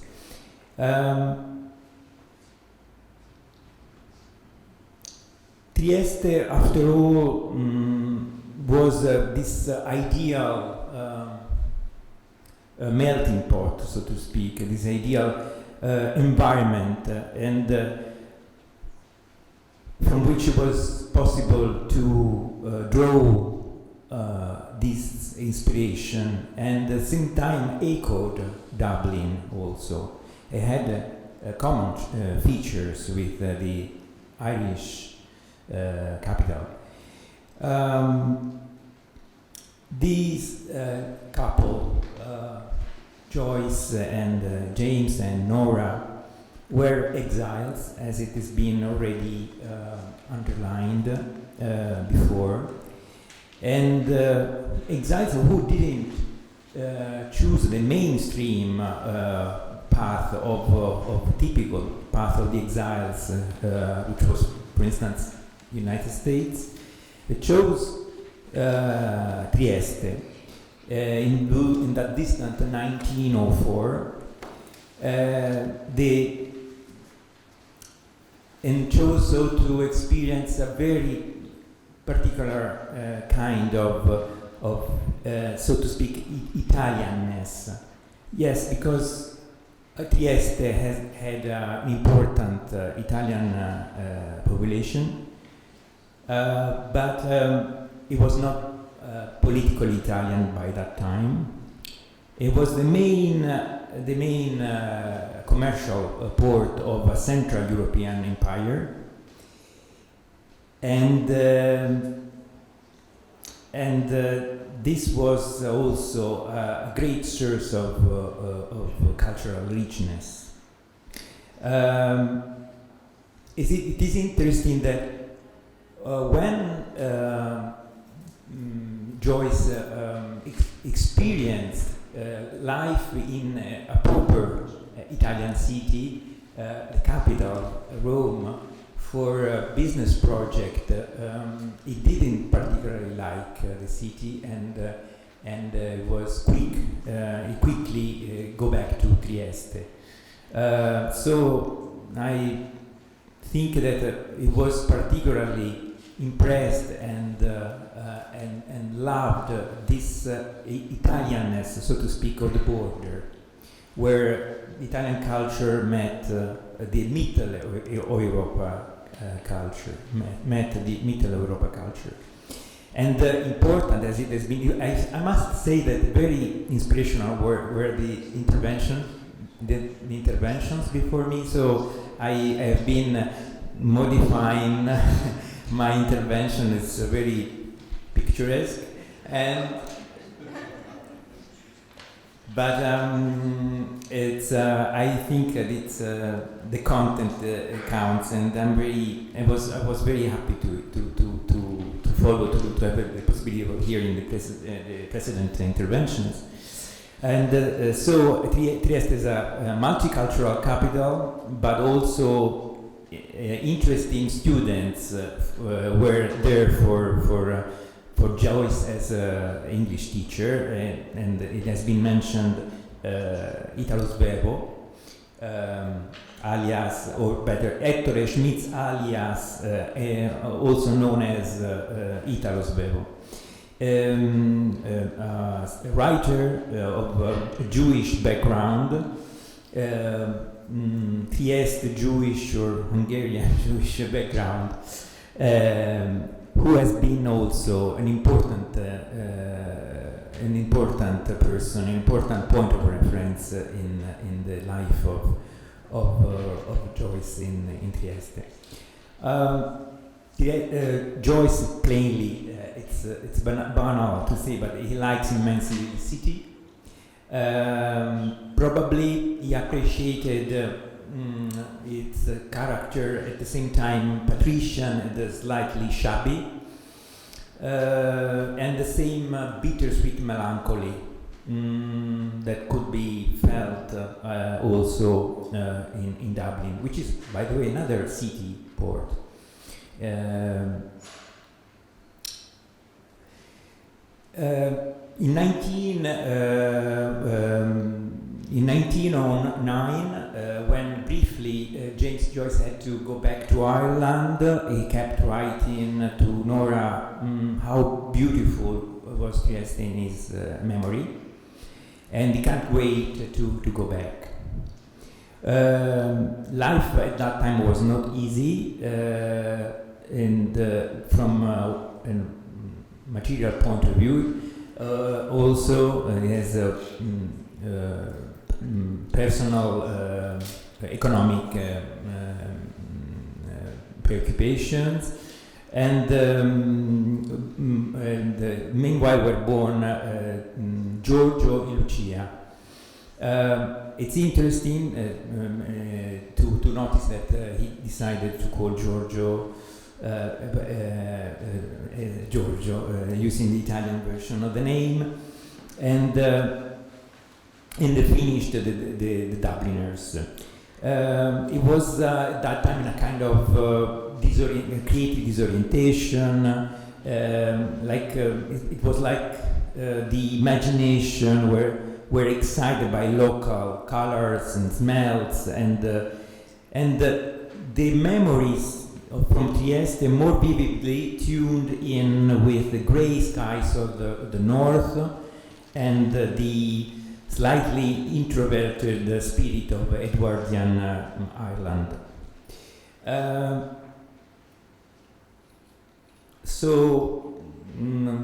On one hand we have Stephen Dedalus, a character which is largely formed when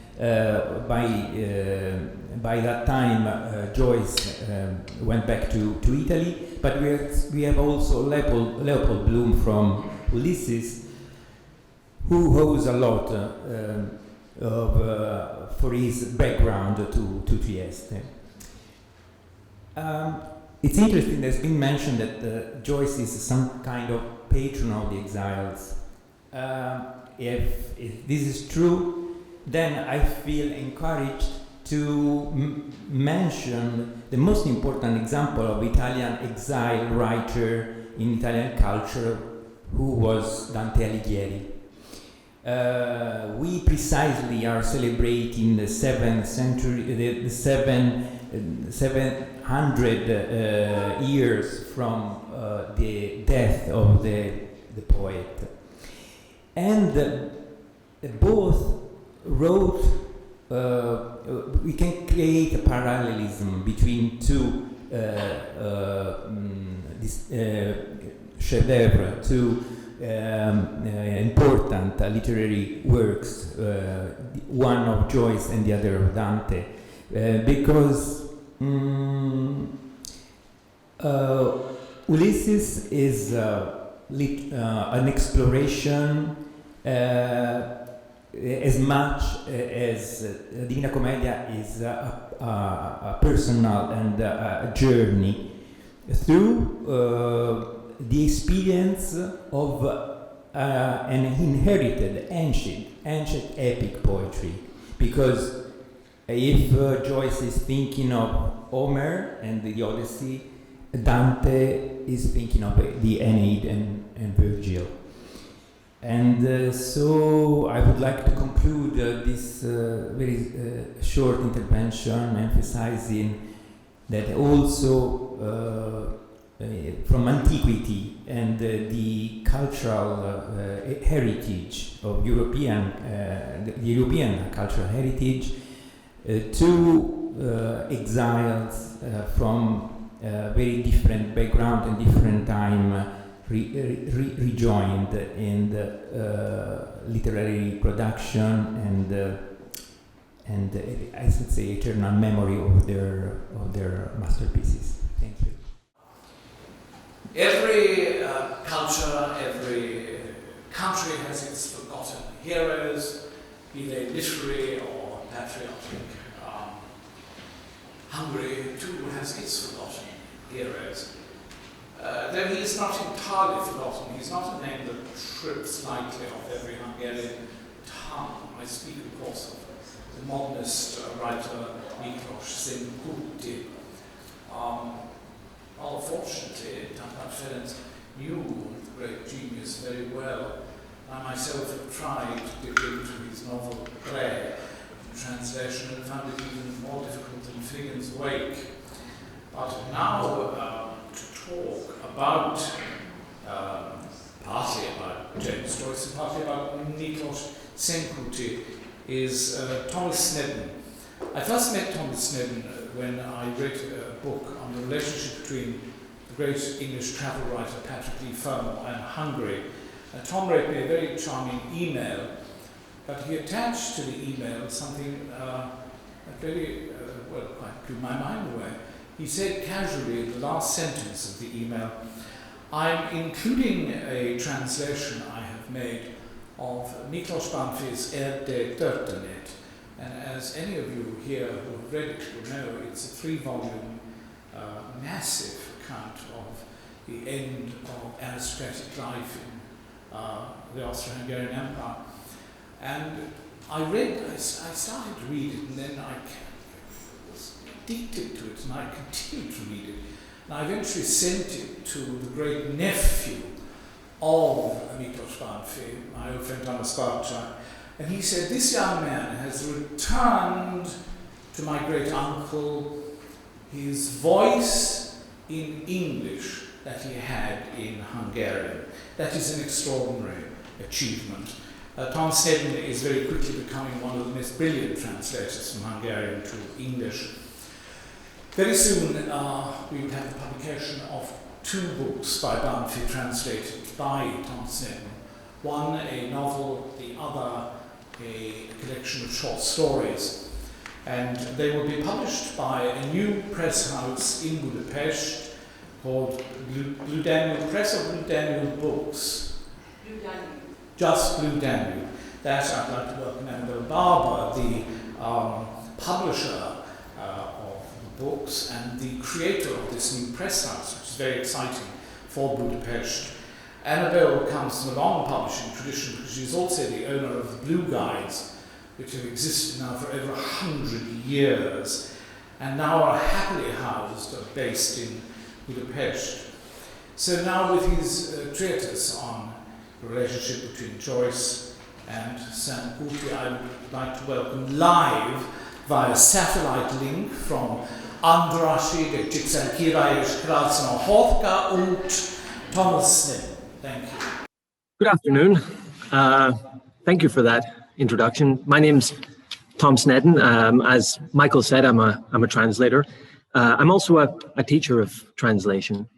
And I'd like to just to begin by thanking Michael for organizing this event. It's great to be with you, and it's just a shame that I can't be there in person.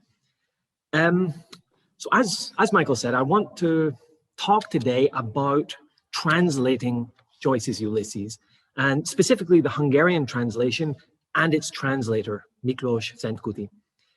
I hope to show you in this talk some of the challenges, both practical and conceptual, that such a translation entails, and how wonderfully well suited Miklós Szentkuti was for that task. Now, usually, when I'm speaking about translation, I'm in front of a group of people. When I'm speaking in front of a group of people, they're university students, and they speak both English and Hungarian, and that means I can be more direct. I can just give them a copy of the translation, and we can look at it.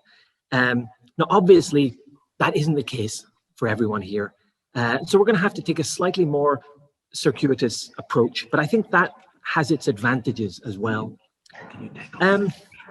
So let's begin at the beginning with introductions.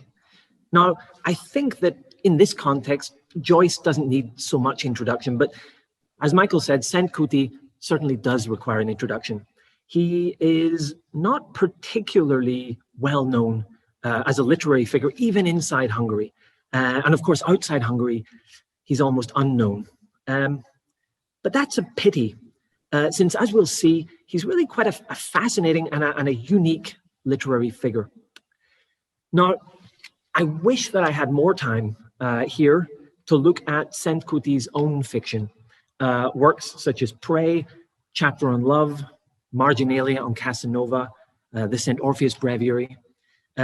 It's really a remarkable body of work, spanning more than half a century, but its very heterogeneity, its complexity, make it extremely difficult for me to briefly summarize here. And I really don't think I can do it justice in a sort of brief 2-minute potted overview. Instead, I'll just say that though his fiction was generally largely ignored by all but the literary avant-garde and the Hungarian modernists during his own lifetime, there has recently been, or there has at least begun, a sort of critical reappraisal of his work in the last couple of decades. And he's now widely or increasingly recognized as one of the most innovative Hungarian writers of the 20th century. Now, as part of that reappraisal, his works are now increasingly widely available in English translation.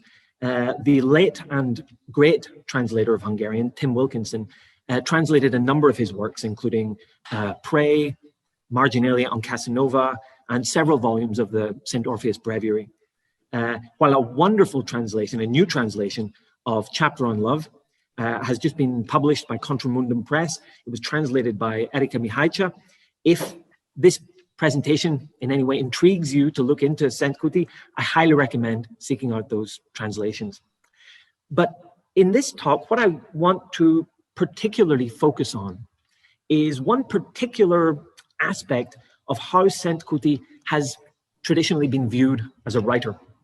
As I mentioned earlier, that he was particularly popular among the Hungarian literary avant-garde, and indeed, he's often classed or categorized as an avant-garde or as a modernist writer. And I think there's a lot of truth in that, but it is also worth noting that Szent Kuti himself expressly denied that he was in any way avant-garde.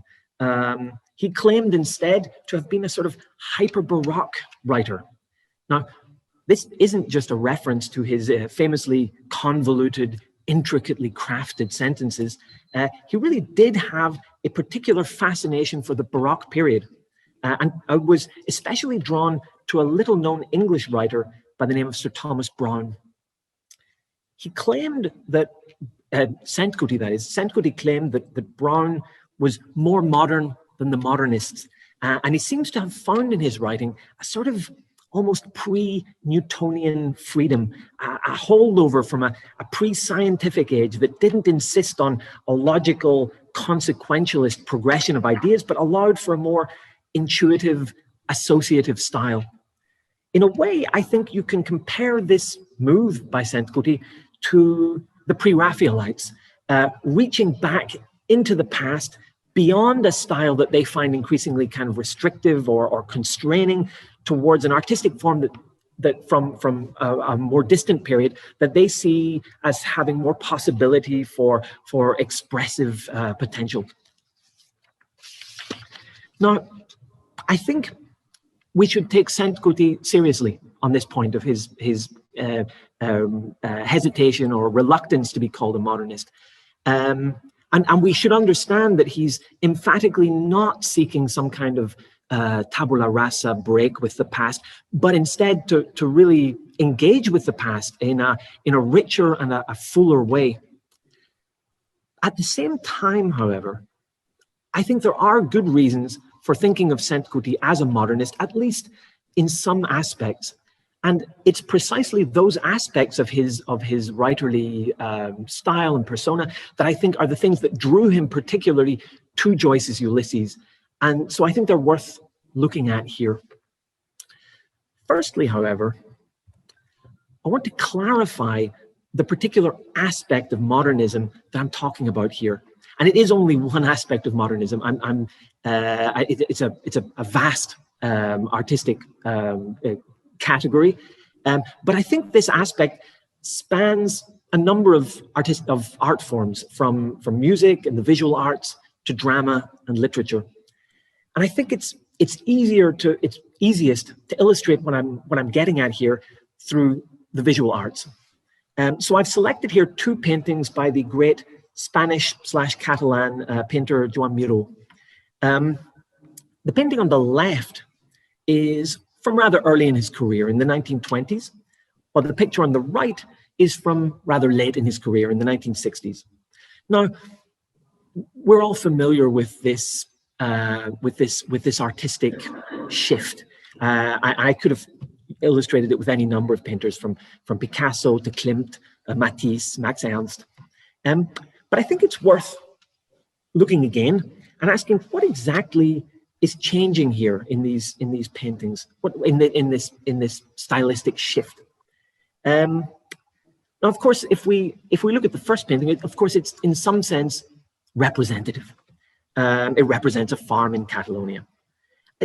At the same time, it's far from being strictly naturalistic. It's not at all what we would see if we were shown a photograph of this farm. It's also, crucially, extremely, I would say, painterly. By that, I mean, it very consciously uses many of the theoretical principles and techniques which painters have always used to compose their paintings. We can see the light circle of the sun in the top right is mirrored by the dark circle around the tree.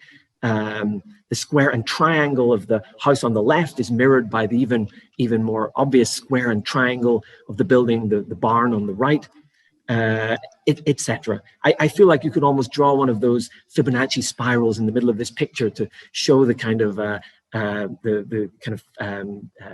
harmony of the way it's composed. But at the same time, of course, this is still representative art. It still shows something in the world. But what about the second painting? Well, we tend to refer to paintings like this as abstract, of course.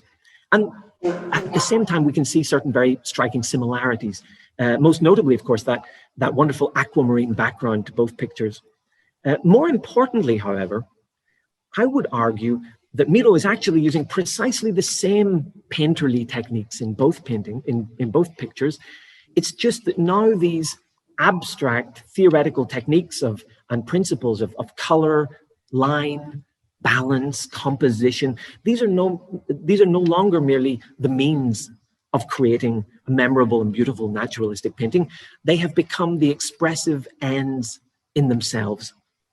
And it's this process of means becoming ends in themselves that I think is one of the most distinctive elements within modernism across art forms. So, moving slowly back towards our main theme, I turn to Joyce. We have here two extracts from James Joyce, likewise from relatively early in his career and relatively late in his career. I'm blocking a little bit of Finnegan's Wake, but that's okay. Here's an extract from Joyce's The Dead on the left. It's his first published, thank you. It's its first major published work, and The Dead is the last story in that collection. In fact, this is the last few sentences from that story. I'll just read it. Yes, the newspapers were right. Snow was general all over Ireland. It was falling on every part of the dark central plain, on the treeless hills, falling softly upon the bog of Allen, and further westward, softly falling into the dark, mutinous Shannon waves. It was falling too upon every part of the lonely churchyard on the hill where Michael Fury lay buried. It lay thickly drifted on the crooked crosses and headstones, on the spears of the little gate, on the barren thorns. His soul swooned slowly as he heard the snow falling faintly through the universe and faintly falling, like the descent of their last end upon all the living and the dead. Now, that's a very beautiful passage of prose. It's also a very literary one, in the same way that Miro's painting is a very painterly one. You can, and thousands have, broken it down, and you can analyze it for all the literary techniques it employs. I mean, obviously that very constant repetition of the word falling, the wonderful onomatopoeic alliteration of his soul swooned slowly as he heard the snow falling faintly, faintly falling. But at the same time, however, these techniques are all in the service of telling a story. It's the story of Gabriel Conroy and his wife, and the discovery of the depth of her feeling for the long dead Michael Fury. Now, contrast that with a passage from Finnegan's Wake, published in 1939, just a couple of years before Joyce's death. Hark, tolls 2 elf catter 10, it can't be sax. Hork, pedwar pemp foifi tray, it must be 12. And low stole o'er the stillness the heartbeats of sleep. Now, this is clearly a different kind of text. First, we could say it doesn't really make a lot of sense, at least at first glance, either in context or out of it, to be frank. And many of the words here aren't even English. At the same time, however, I think we can see some striking similarities here, especially in that final line. If I compare his soul swooned slowly as he heard the snow faintly falling with and lo stole o'er the stillness the heartbeats of sleep, it's almost the same alliteration.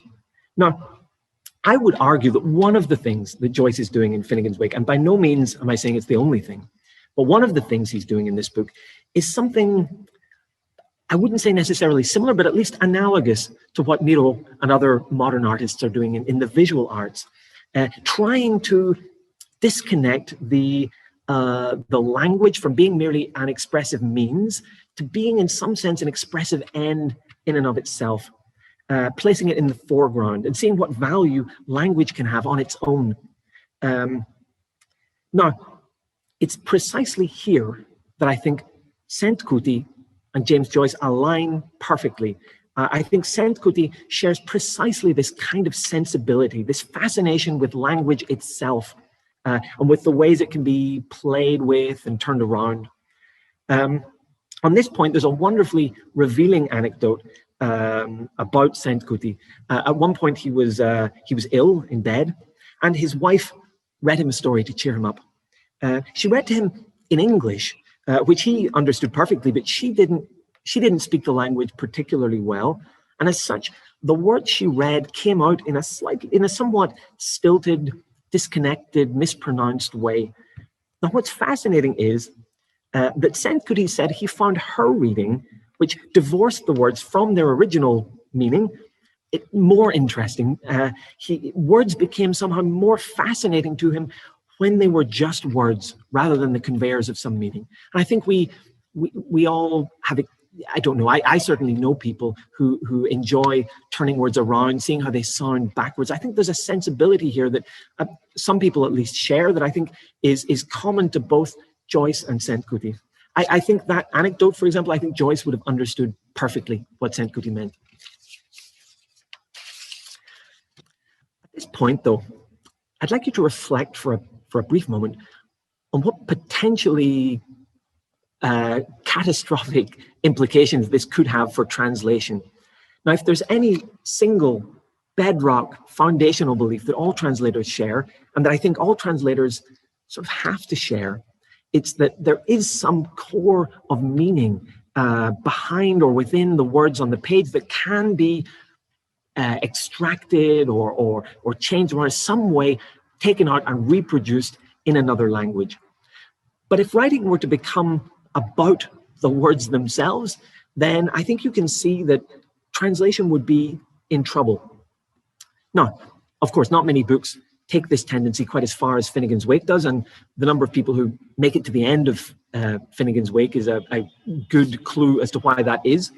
But at the same time, one of the characteristics of many modernist novels, and the reason why, in spite of everything, I think it is reasonable to consider Sainte-Coutille, at least in some sense, a modernist, is a tendency to make language itself and how that language is used a key element of the text, alongside or separate from the story or the plot.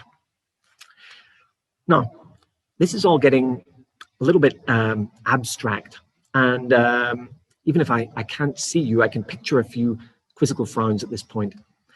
What I really need, what's called for, is an example, but I don't want to turn to Sainte-Coutille's translation quite yet.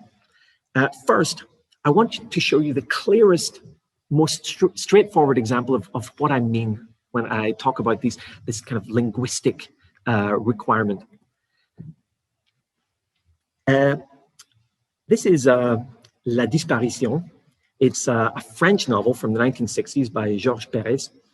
And for our purposes, the most important thing about this novel is that over the course of its 300 or so pages, Perez never once uses the letter E. So far as I know, there was no particular reason for this. It was just an arbitrary game he decided to play to try and write a novel without the letter E. Now, it's remarkable that this was even possible in the first place.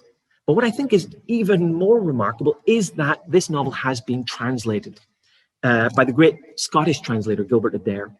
Now, I may have my own professional bias in this regard, but I say more remarkable advisedly. I don't just think that Adair's translation of La Disparition is an equally creative endeavor. I think in many ways it's more creative, or at least the more difficult task. Think about what Adair had to do here.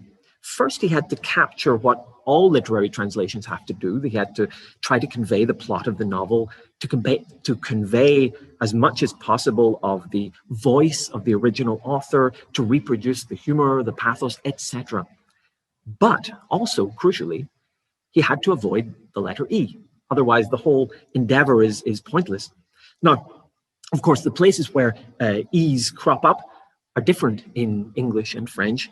But unlike Perez himself, Adair doesn't have the freedom to take the story wherever he wants. He has to follow the text of the original, but at the same time constantly adapt it to avoid the letter E.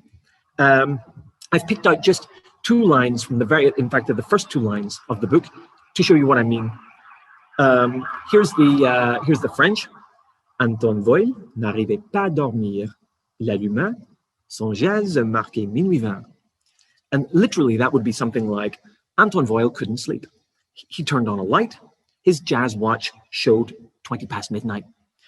The problem, of course, is that sentence would be full of E's. If sleep, turned on a light, his watch showed 20 past midnight. So what does Adair do? Incurably insomniac, Anton Voil turns on a light. According to his watch, it's only 12:20. So it's worth noting here that in French, Perez can use the word for he, il, whereas even that's off limits to Adair. So he puts the two sentences together. Incurably insomniac, Anton Voil turns on a light. And note the tense here. The French is written in a mixture of past simple and past imperfect, but of course in English, almost all past tense verbs have an ed ending. So the whole thing has to be shifted to the present tense to avoid this. So as I say, this requires enormous creativity, but it's a particular kind of creativity. It's not the creativity of a Beethoven, of a Shakespeare, or of a Joyce, creating something entirely, some new masterpiece, seemingly out of nothing. It's rather a sort of infinite capacity for lateral thinking, an ability to run into an obstacle and then reverse and approach it from another angle, to restructure the sentence, to rearrange its elements, trying different combinations until finally something fits.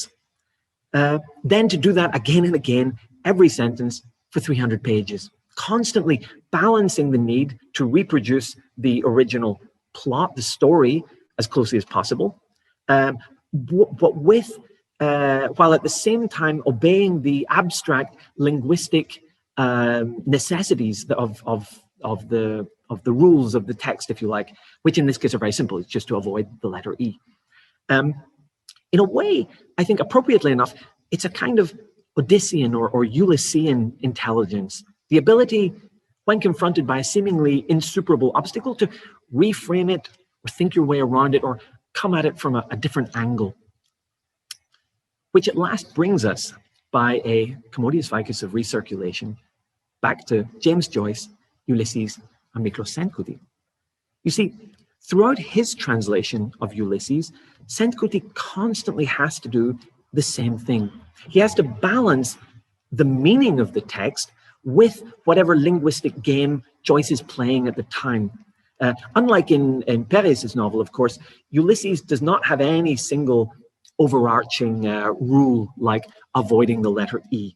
Indeed, anyone who has read Ulysses will know that despite all the action taking place within a single day, the overwhelming impression one gets is of plenitude, of a kind of all-encompassing universality. Nevertheless, throughout the novel, Joyce is constantly playing games with language, which may be connected only subliminally with the plot of the novel. For instance, in chapter 11, the Sirens, Joyce uses language to recreate musical effects. While in chapter 14, the Oxen of the Sun, a chapter centered on the birth of Mina Purefoy's baby, he parallels the development and birth of a child with the development of the English language. So he parodies the style of writers from Thomas Mallory through Daniel Defoe, Charles Dickens. Now, the translator has to be aware of all of this. And with his vast erudition and love of Baroque literature, there can have been very few people better suited to that task in Hungary than Miklos Senkuti. Now, for the last few minutes of my talk, I want to turn at last to Sentkuti's translation itself. I've tried hard to find a section which exemplifies the themes that I've been talking about throughout this course, and which hopefully you'll get something from, even if you don't speak Hungarian. Now, if we look at this short passage, I think at first glance, it looks extremely odd.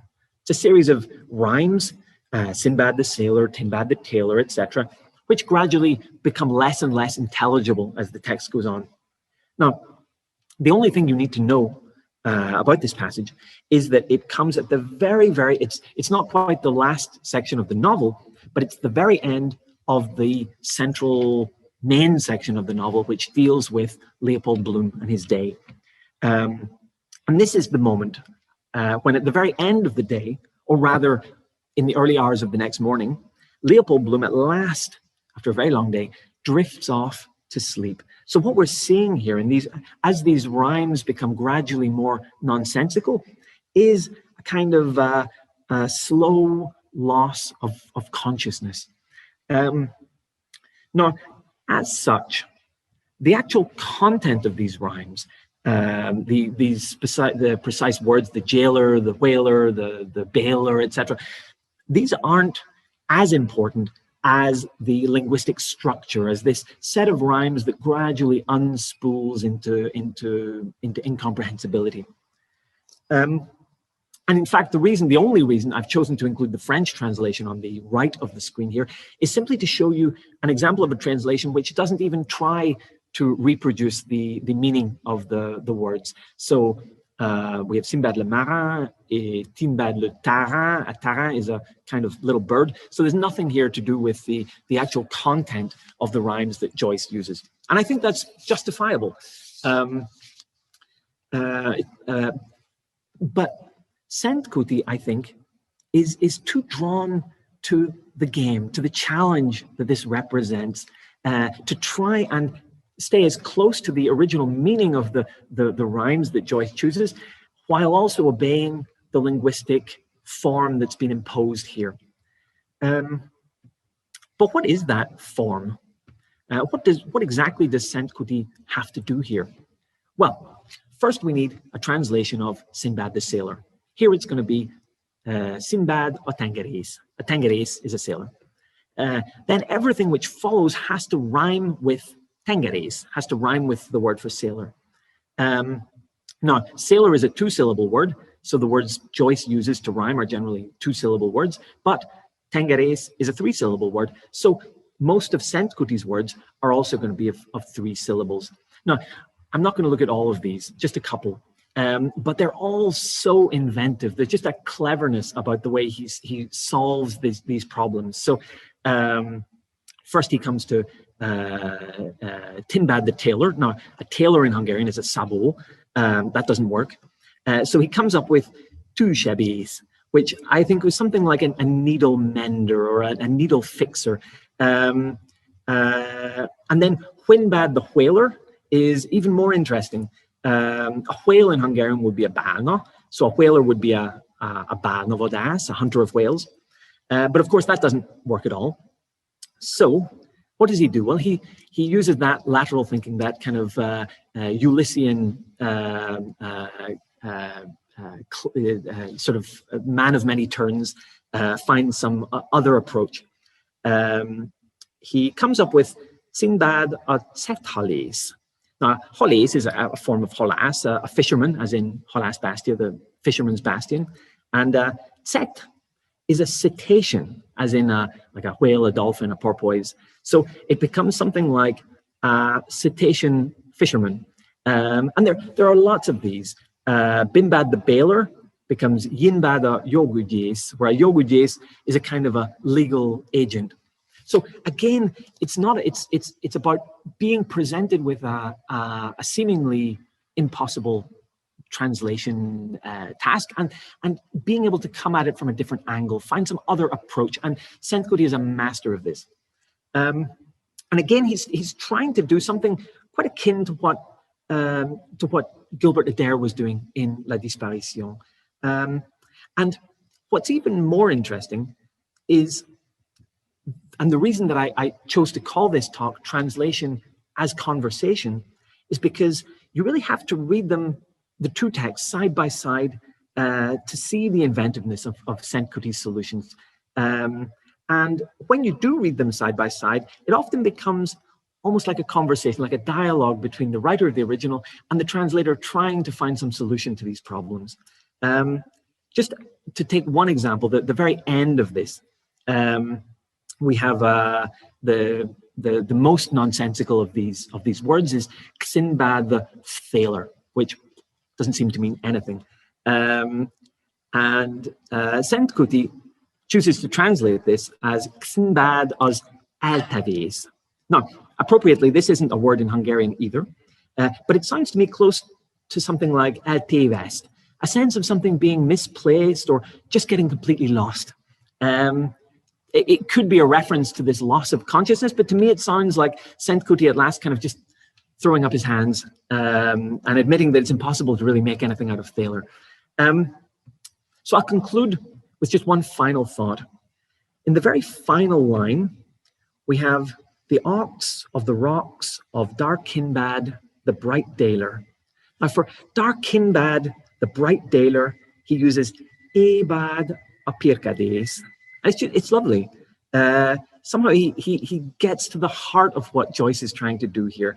Pirkad, Pirkadat, it means it's the first, it's almost a slightly untranslatable term back into English, but it's the sort of pinkish glow of the first light of a new day. And it captures wonderfully that sense of a new day, a new start, a new beginning. In other words, it captures the fundamental optimism that's at the heart of Joyce. It's famously, the Ulysses ends with yes, yes, I will, yes. There's a sense that for all the problems that Leopold Bloom and his wife Molly have to go through, that the sense that their lives are not stuck in this rut forever, that there is hope for them. And the book in general, I think, captures a sense that However dull or banal or repetitive our lives may at times appear on the surface, there's always something to be fascinated by, and there's always something to look forward to. It's something that Sent-Kuti captures wonderfully in his translation, and it's a big part of why Joyce and Sent-Kuti still speak so powerfully to us today. Thank you. Welcome back, everybody. Thank you for your immense patience, and the slaking of your thirst will now make you in the mood, I hope, for some music. James Joyce adored music. He actually wrote some music. Dr. Borghese spoke earlier of bel canto. We don't have any bel canto in this short interlude of music, but what we do have is some marvellous English music hall ballads which Joyce adored, one or two aria songs which he was particularly fond of. And I might just say, by way of reference, that he once took part in a singing competition in Dublin for the tenor voice. And he came second in the competition to none other than the future John Count McCormick.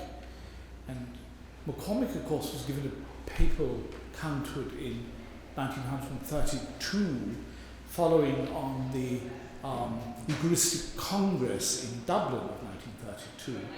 So I hope that our singer today might emulate that.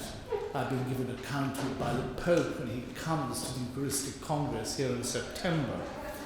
Now, would you close the doors, please, and would you give a warm welcome to Csombo Germányi, who is a member of the Philharmonic Choir here in Budapest, and to Esther Dori, who would accompany him. Please.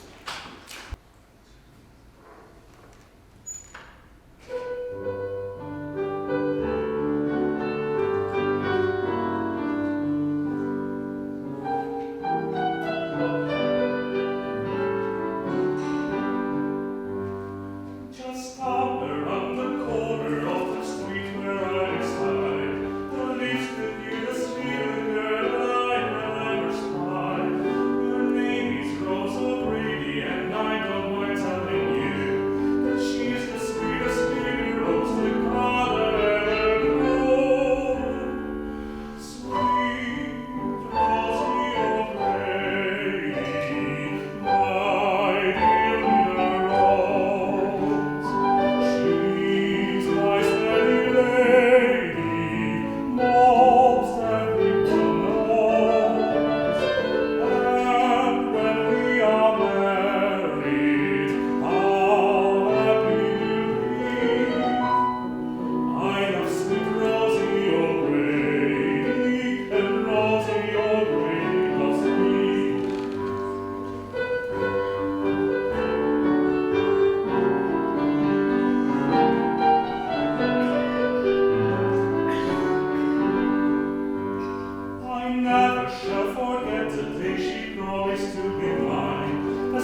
while the bloom is underground. The spring is fading fast, my love, the corn is in thee. The summer nights are come, love, the moon shines bright and clean. The breeze in my ear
Well, I can only say if James Joyce were here today, he would be up there with Chombo and Dora singing his heart out.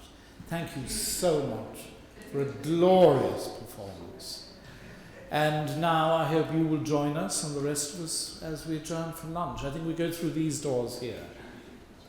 Thank you all very much for coming. John O'Sullivan, maybe we should say farewell. I will say farewell. I just want to say that I think today has been, for me at least, and I hope for you, a wonderful intellectual feast. And it's ended with an absolutely wonderful, delicious evocation of a turn of the century Dublin dinner party without the row over Parnell. So thank you very much for coming. I'm grateful to everyone who's arranged it, particularly my colleague, Michael O'Sullivan, but the singers, all the speakers, the ambassadors. I hope we can arrange other events like this in future, and I look forward to seeing you then if we do.